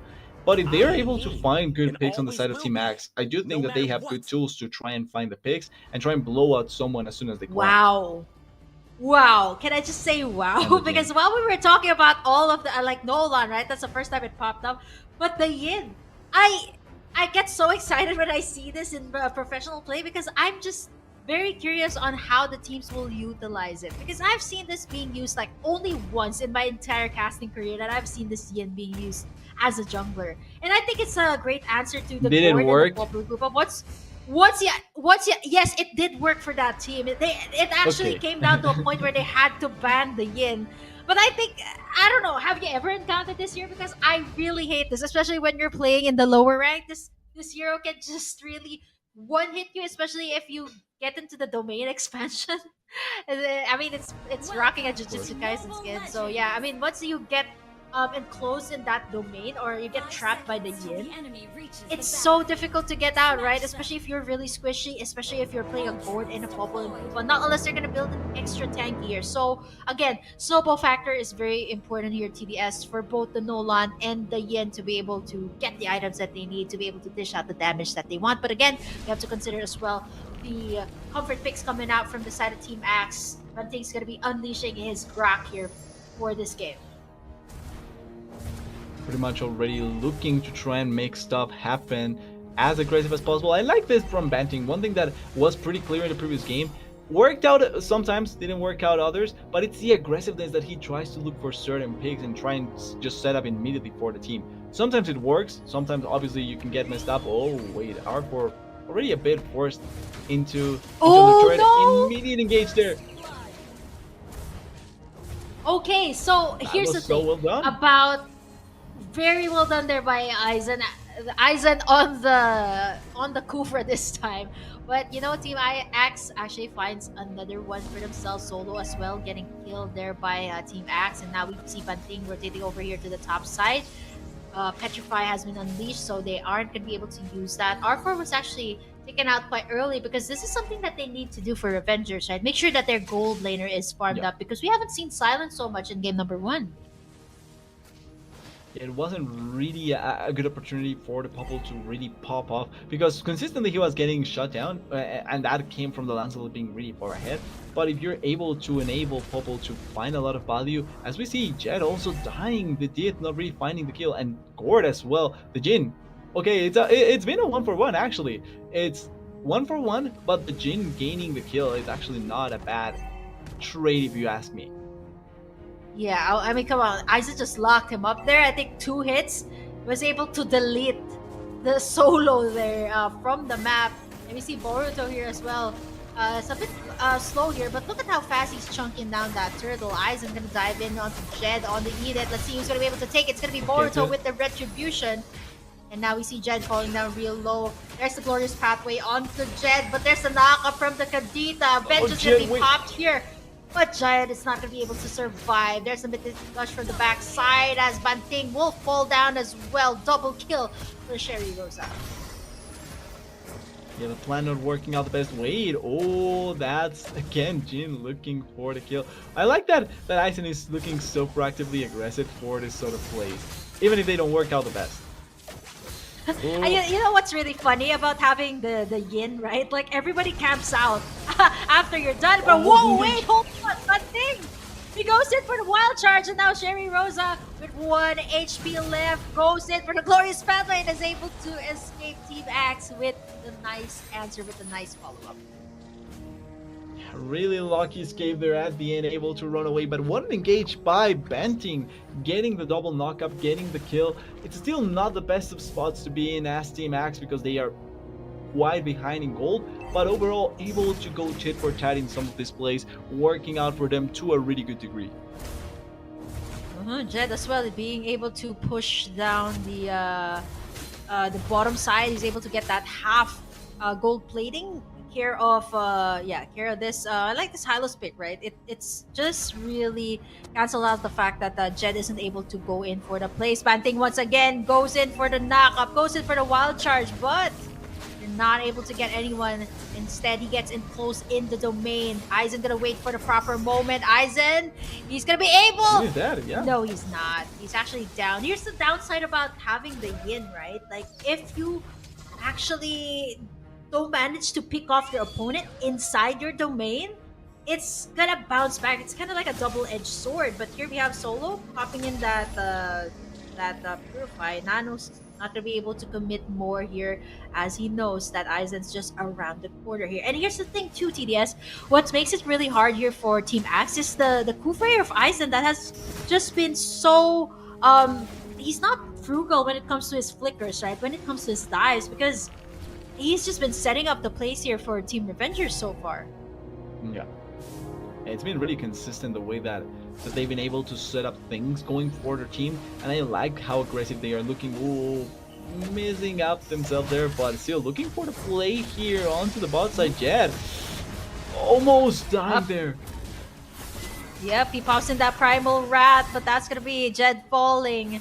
Boruto picking up the kill, goes, tries to go in for Banting, picks up the double, and now we see that Aizen, the Yin, not being able to get anyone at that. And look at the damage coming through for Boruto. Forces the Petrify and the rough waves out here for Nano's X. So we can kind of see 201 onto Boruto, right? On this Nolan. It's just so much damage already. Level 8. And Aizen as well, level 8, but he hasn't been able to get the pickoffs that he wants. And if you actually see the map here, TDS, the Popo and Koopa, Silence has actually been able to push that top side while everyone else is busy with the clashes here. Oh, wait. Yep. Popo? Yep, just as you were saying, That's Silence. He's just... Yep, Banting once again with the setup, but they have to do more than that here for Team Axe, right? They're just so good at setting up, they're just so good at pickoffs. But they aren't able to convert their pickoffs just yet. They have 5 kills, so now without Silence, they have to at least push this tower on the top side as Banting already positioning themselves here, making sure that our core is able to move forward, is able to push in this turret on the top side. Trying to get back a bit of the goal in their favor with this turret falling down. They are looking for nanos maybe, but Banting is in a really good spot to try and answer back just in case. It's interesting how both of these teams are looking for the plays in their favor. There's really good calls that both of them can try and do, but I feel like right now with Aizen's Kufra, it's much easier for them to try and set up something, and with the Nolan being this far ahead compared to the Jin, I think they can force fights much better like this. Yep. Wow, the positioning there of Solo, right? Aizen was taken out, but yeah, you know what? Boruto on a killing spree, and the timing as well, the Mystic Gush of Solo was impeccable. He was able to take down 3 Banting with the setup, but then again, like what I mentioned, Team Axe has to do more than that because they need to pick off the back lines here. And Aizen, the Yin Aizen, like what I mentioned, right? He hasn't been able to take anyone down because of the solid frontline that Team Revengers has so far. So they have to at least shut down Boruto here, or they have to at least take down the damage dealers before they go in for the team fight. Yeah, precisely. The difference here is that it doesn't feel like Jin can try and secure the kills onto the carries when he gets onto the main, whereas it's much easier on the other side for the Nolan, as they find the Popo, but probably not going to turn into any kills, especially with the Kufra and also the Popo ready to answer back. Ooh. Yep. Oh, Banting with the flicker in. There's the engage. There's the petrified. Silence so falls. Aizen goes in, and he actually locks up Solo there. Oh man, he gets a double That's the kill, one and they he's want. actually gonna go for more. Tries to go in for Aizen, but that's not gonna be enough as Team X picks up what they want, and Aizen goes straight for that turtle, and it's all because of the setup of Fun Thing here with that Gronk, and now Team Revengers onto their backsides, and now as we see, if we notice, Team Axe has been off to a slow start, but they've picked up 3 turrets here, 24k. I mean, Team Revengers is still in a 500 gold lead, but then again, right, they are showing signs of life right now. Jed is taking in all the damage. Here comes Cherry Rosa, hasn't popped in the ultimate yet, but mega Jed kill dead for again. Boruto. There's the glorious pathway. Everyone's backing away. Cherry Rosa tagging up all the damage, but they're not gonna go for more. Jin waiting to come back, not finding the kill, and actually ends up dying there. Even looking aggressive into it, R4 almost being a victim as well to the damage that the side of Team Revengers had. And after such a good initial play, or after such a good play that the side of Team Axe was able to do to try and come back, now once again back to steps in the on the stairway. Really difficult for them to set themselves back up, and yet not a good game at all. 1 and 5 and not really finding the stride they want to with this did. Yeah, and look at how fast they're pushing the turrets, right? Even though Team Axe was able to find something, again, they have to do so much more than that, because Team Revengers as well, they're cashing in as much as they can get right now. Aizen as well. Jed, he's gonna take in the damage Again. here from that Mystic Gush. He's taking up all the damage, and there's gonna be no follow-up as well here for Team Axe. Wow. Jed is just not having a good day here. 161, but here comes the bounce back. Here comes the wall charge from Banting, but they're able to pick off Silence here. So it's a 1-for-1 trade. Aizen as well, being able to push down that tower here on the top side. So at least Team Axe here, they are taking in objectives, right? Even though they know that Team Revengers has been winning those team fights. Yeah, at the very least, gaining objectives back is almost always going to be worth it. In the same vein that they also got the Popol, so trying to stay as close as possible. Yes, you're giving up your edit, but finding value any way you can, it's almost always going to be great for them. As the Lord is already on the map, teams trying to set up for it. Although the Revengers is much closer to the Lord, they are sending Edith down there to the bottom to maybe try and push a bit of the wave and be able to collect an objective. But it could be a dangerous situation here, especially with so little members here around the area. Do they not think they can take the 5? Yeah, I think the problem here is not just the Nolan, it's Cherry Rosa's high loss here. That has just been such a problem. It just isolates all the members here at Team Max. Oh, wait. You might see a play here. R4 going in for solo. Aizen as well with the bouncing ball. Jed as well trying to look for someone. Silence is all alone there. Positioning is just not right here for Team Revengers. Killing spree for the Kadita. And now it's only Cherry Rosa here. He's trying to get R4 here. He has that glorious pathway available, but it's not enough. As finally Jed will be able to take him down. Aizen as well on Aizen. But fortunately enough for Team Revengers, they were able to take the Lord. So at least that gives them some breathing space. But that's 4 members down here for their side. But then again, Axe, they have to do more than that. They have to push in the towers. They have to melt down the Lord as well. Yeah, they have to try and do something else apart from just getting the victory, although collecting the turrets here may end up being really valuable for them, plus pushing the Lord down there over on the bot side. They actually killed Nolan! Wait, they find such a big pickup. Porto dead and the shutdown going to Banting. Not sure how it happened, but such a good pick, and now the play completely turning around for the set of Team Max. Stop pushing the waves and getting so much gold. Oh wait, Banting. And now we see Aizen getting zoned out there by Silence. There's the glorious pathway by Cherry Rosa. As well from the backside, Ninos X assassinates Silence. And now we see the members here of Team X are all completely alive. Cherry Rosa going to be able to tank up the damage, but not for long, as R4 is on a killing spree. And now it's only Boruto and Aizen left here. Can they make it? Because Team X, they're just taking them down 1-by-1. They're just buying some time. Oh no, 4 members down. They can go for a one-way here. Boruto's just clearing out the lanes. But I think they can actually end this. Boruto can still go for the plays, but you know what? Team X is just gonna make sure that they take this methodically as they win in fights after fight. And it all started with the shutdown onto Boruto and winning that clash. Exactly, the shutdown on Boruto makes a 5 before, and even though they lose the Jin really early on, it's not like it's going to be the worst part out of anything, because they can actually keep the and have R4 just deal the damage from a safe distance. Also, huge props to Nanos X. They killed the Jin, and immediately we see the Kadita going in it, blowing up the Popo, and able to provide so much support, even if she's in a bad spot. And I think perfectly played there by Nanos X. Yeah, I mean, here's the thing, Team Axe, they are starting to win their team fights right now, so let's see if they can keep up, right? But wow, that is a big pick off by Revengers. They just took down Aizen. 5-5-3 on this Yin. Again, it's a hit or miss here.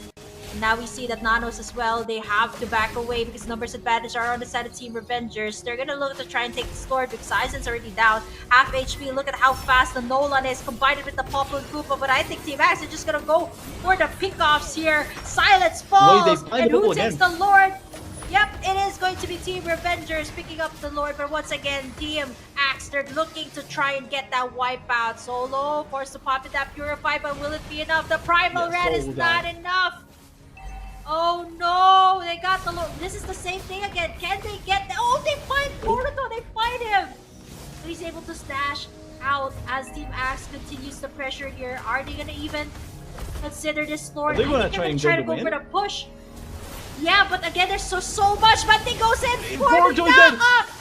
Boruto's down, and now it's only Sherry, Rosa, and Aizen left here. Oh, what a nice roll. These are being popped. BODs have been made, and now Nano, he's just wrecking havoc here as Silence is back up once again. Solo will be up as well after a few more seconds, and Team Axe, they're just winning all those team fights, but they aren't able to close out because of the objective takes that are being taken in by Revengers. Ooh, Jad in a bad spot, but maybe they can take back the kill into Aizen. Oh, he's fast enough. They are not able to collect the kill. Even though that's the case, the damage has been done. They are able to get inside of the base. They are able to blow even more structures down out of the map, and now they have complete control over the map. They can do whatever the hell they want before they wait for the next Lord to spawn, or if they want to try and take a team fight victory and close out the game as soon as they can. That's also another option. I think the problem here of Avengers is Nanos X, because he's been doing a great job. Like, imagine every single member of Avengers, they're just putting all their resources to tank up for Silence or Solo, right? But what happens? They get assassinated by Nanos. Just one Petrify, one Red Phase combo is enough to delete that. Delete Silence, delete Solo. I think Solo has a little bit more leeway because he has that Purify. But here's the thing, 16 minutes in, here's the part where if someone makes a fatal mistake, it is gonna cost them their life. And now Wade here, yep, he's forced to flicker out, so that's one resource wasted out from Team Revengers. So he's not gonna be able to be as aggressive when it comes to the dice. But there you have it. He goes in for Nanos X, just as I was calling it. He actually finds a pick off here, and now Team Axe disarray of what to do now because damage dealer is out. R4 to be able to sustain. Vengeance is up, so R4 is not going to be able to do anything. He's actually going to run away from Sherry Rosa. Solo gets picked off, but then they hide the shutdown onto 2 as Team Revengers says it's not over yet for this game. 60 minutes into the Lord. Are they going to commit for more? Banting, Jed going in for the onward. Sherry Rosa's just so tanky. He's such a menace to deal with here for the side of Team Axe as they bounce back, they back away here because their damage dealers are not up just yet. Wait, are they gonna go for it? Wait, Rival Red has Sherry been popped here. able to survive. Yep. Oh, Banting! Once again with the wild charge, and now Jed goes in for the knock-up. They're just buying some time here for the damage dealer. So come up, but Boruto's dead, actually. He gets into the domain expansion, just buying some time. Isolated clashes here for Team Axis, but they're just not letting up here. This is so tanky as Aizen. He's able to spot one. And could this be the end? Could this be the end? As Aizen picks up a double, and now Sherry Rosa and Solo left to defend this space. Minion waves are coming in as well. I'm not so sure if they're gonna go for the Lord here, TDS, because this might just be it. as R4 as Yeah, they well. don't need Maybe to. there to join The the Bruno's party. coming. They go in for the mid expansion as Solo gets locked in, and now That's it's it. only Sherry Rosa. It's a wipeout for Team X, and they take the series with a 2-0. And what a performance by Team X, taking the series there 2-0. After the start of the game was looking a bit rocky, Team Revengers were able to collect so many good advantages, but Axe finding pick after pick in really good manner. And huge props to the Kadita. The Jin kind of weird with how it went in some of the plays, but huge props to the Kadita. Huge props to Banting on that grog, making the plays, making play after play, finding the right targets, and setting up the team for success. Huge props to Team Axe and fully deserved victory.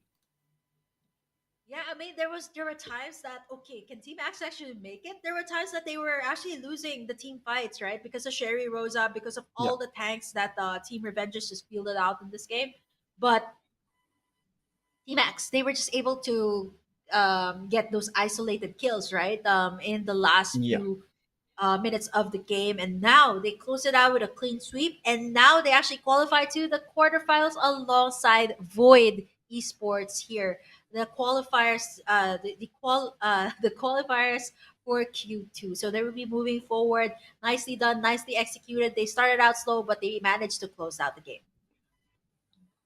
exactly. It was difficult. The Revengers trying to put up the best fight possible, trying to make the most out of the plays that they were looking for. And I think they did a really, really good job at the start of it, but letting it slip slowly but surely. And at the end, they are not able to find a way back into the game, find a victory, and try and take us into a game three.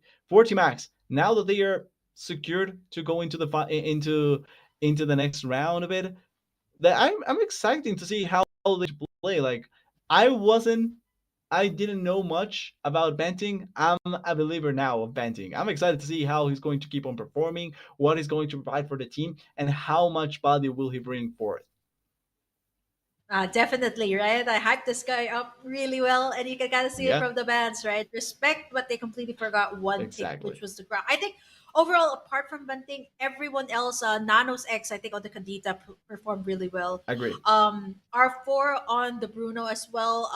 I think it's just me hyping up Bunting because he's able to protect his teammates well. So kudos to Nanos X. I think they will not be able to last that long if Nanos X was not able to pull off those assassinations, especially on the Popol and Koopa, especially on the board. So there was just so much to deal with here for the side of for the side of yeah for the side of Team Axe, right? Because they had so much Yeah, assassins, they had so much heroes that can do the pickoffs that the for Team Revengers, they have to decide like, okay, who do we have to avoid first? Is it the Yin, or is it the the Grox Wildcard, or is it even the Kadita here that can just assassinate the backline? So again, if you're the damage dealer, positioning is going to be really hard.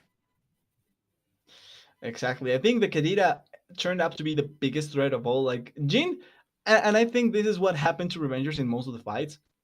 They were baited by the image of what Jin is, I think. And they didn't realize the Kadita was a bigger threat because the Jin feels like, and this is more so I would say on the mental part of the players where they feel like the Jin will be a bigger threat, but just by virtue of what the Jin does and what it may provide for the rest of the team, because it's such an out of nowhere pick, you feel like it's going to be a bigger threat and you want to focus it. And I think that ended up taking over for what Revengers wanting to do, because it feels like most of the fights, Jin was the focus when Kadita was making the most damage. And they didn't realize this until it was way too late. Because yes, you picked up the Kadita, but now when the Jin finally became a menace, no one was able to lock him down and control him. And that's exactly how it went so positive for them. Yeah, you know what the ultimate of Yin is called? It's called my turn. So like once you get locked in on that domain, or that we call it boxing ring before because it's like a 1v1 situation, right? Like there were times that Yin Aizen Yin got punished here several times. So there was that double-edged sword for this type of composition. And I was actually thinking it's actually a good pick, right? This is the type of hero that is just the poison, especially in lower ranks, because it works so Yeah. well. And if you're able to play it really well, just like how Aizen did in this game, and yeah, here's the time where it actually fights you back, right? If you actually don't get it right. But there are times that it actually works, and you can actually see it later on. There were actually some highlights here for Aizen Kufra, as well as Sherry Rosa. Actually, these are the two heroes that really gave Team Axe a very hard time in the early game. Yeah, I would say the Kufra particularly was so crisp in how they were forcing the engages. That initial first blood was all on how the Kufra played it off really, really well. But this was such a big fight. They find multiple kills. Actually, this is an even bigger one because they find multiple kills thanks to the setup from the banting, and then you see there the Kadita just deleting immediately the Popo. You can not withstand or long team fight when your carry gets deleted that way. Bruno was able to last way longer than Popol ever did in any of those fights because the Kadita was always deleting the Popol. Popol wasn't a factor at all. Yeah, I think here's the thing too about Revengers, right? Who do we actually take who do you actually look out for, right? Like, is it Nano Sex's Yep. Kadita or is it even the Yin? Because there's just so many things going on. There was a nice shutdown here by Aizen, but then again, it's not enough, right? This was the turnaround here for Team Axe, where Aizen, the Yin, actually picked up a double kill. He actually locked up Solo there. If he didn't, it would actually have extended the game so much more longer than it actually would have been. But Yep. overall, it was a very risky pick. Actually, TDS, I would say uncontemporary for the side of Team Axe, but it worked out really well for them. Even though there were times that Aizen Cien was punished, but overall, good game, good engages. Kudos actually to the new players that were fielded here by Team Axe, R4 Yep. and Nanos X on the Kadita. Agree. Like they did a really good job, and particularly Nano's X. He came in on the second game, pretty much kind of carried it out with the kills, with the amount of plays that they were able to pull off, and overall great performance. And talking about the out of nowhere pick, it's important to mention how it shows that they had a plan. Yes, it didn't work out at the start, but the overall plan was there, and they were trying to execute on it, and at the end were able to execute on it really effectively. And this makes them a bit scary because it doesn't feel like there's a lot of teams that want to go for similar plans like this. So now it makes him so that, do you want to ban the Jin? Are you going to consider the Jin as a ban at this point against Team Axe? That's the scary part to think about, apart from all the other bans that you have to pull through. So even though the Nolan makes its debut, it actually doesn't work. I think the last time this actually made an appearance, it was like a back-to-back win. So Nolan wins case, but I think this time there's a new Yeah. challenger. It's actually gonna be Yin, utilized really well by Aizen. So looking at his items, he actually only built one defensive item, right? Like picking up the immortality just in case he gets caught up, Explains like right why. in between the turret. But yeah, look at this, like 11-5-3. All those five that's actually I think were from the early game. So yeah, kudos to Team Yeah. Axe for having. I think this is a pocket pick from them, right? Because they were anticipating that their opponents will actually ban away Eisen heroes. They banned away the Fanny, they banned away the Lancelot. So we were all thinking, will Eisen actually go back to like tanky junglers, right? But no, he's like, no, I actually have something else. I actually have the Yin here, which actually was such a menace to deal with, especially if you're the Gord, if you're the Popple and Cooper, right? Like, I think countless of times, I think Silence would have been so annoyed at that point, right? Like, yeah, either getting assassinated by the Kadita or getting assassinated by Aizen's Yin. Exactly. Overall, just making the most out of their assassins the best possible. And I also think, if I'm not wrong, a couple of the kills that Jin suffered, or the deaths that Jin suffered, were from him opting into the ultimate, right? Like he just took people into it, didn't get anything, and ended up dying. Which is ironic considering what the Jin is supposed to do, right? But overall, it Mhm. does end up working out really, really well. He does find the value, and it makes Team Mhm. Axe scarier team to try and face around.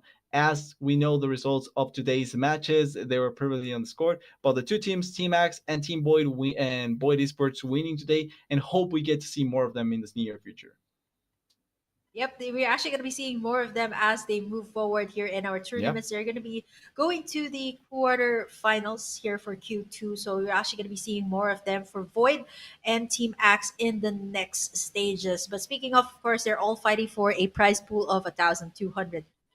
The first placer gets 650, second placer gets 300, third placer gets 150, and the fourth placer gets $800, $950 in cash, and $250 worth of Arena Esports points. So yeah, if you guys still want to join in, we still got a couple more weeks, so be sure to check out Arena Esports' Facebook page and website for more information. And here you have it.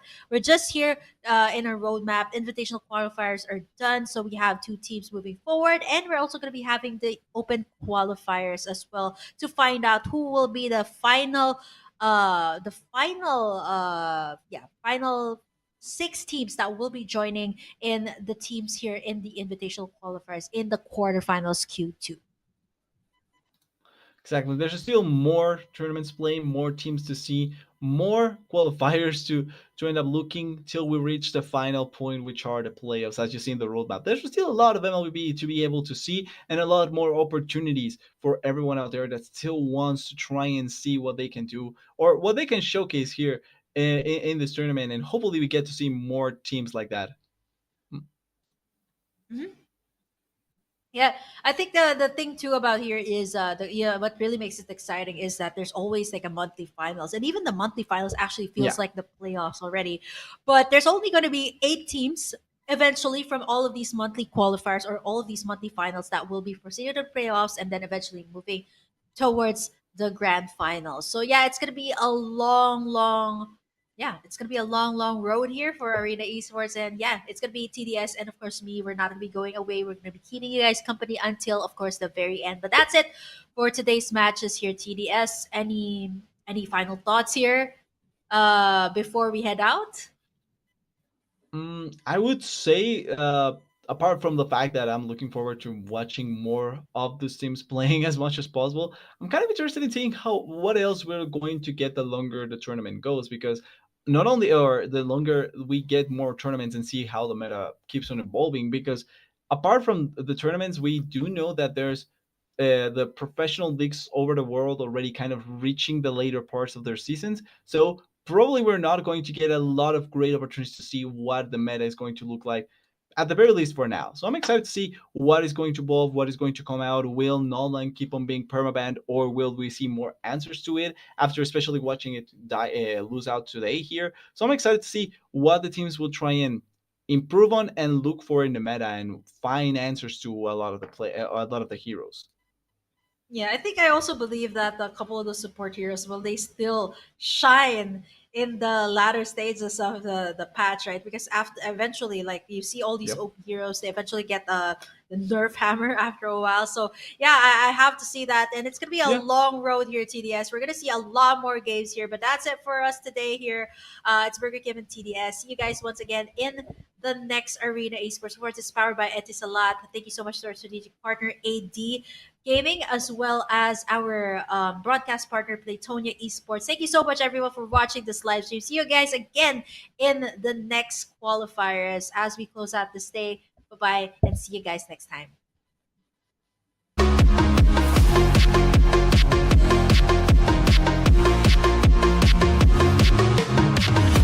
Thank you.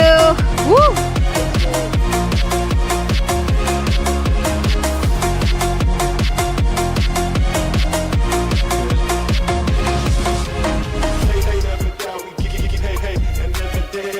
Understandable.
Everybody feel it, come around with the rhythm, it's a sound. Everybody get down. Everybody feel it, come around with the rhythm, it's a sound. Everybody get down when we give it to you. Around with the rhythm, it's a sound. The rhythm, it's a sound. With the rhythm, it's a sound. The rhythm, it's a sound. Get down, come on, get down. Get down, come on, get down.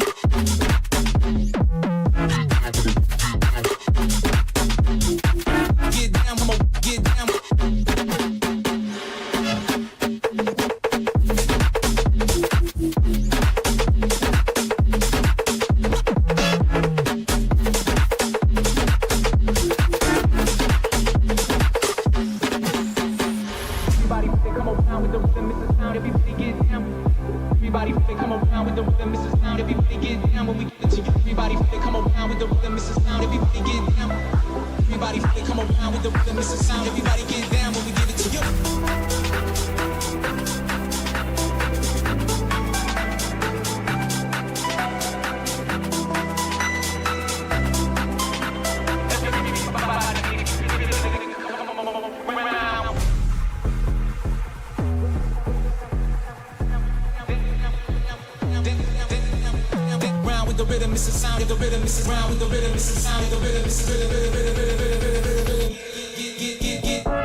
Get down, come on, get down.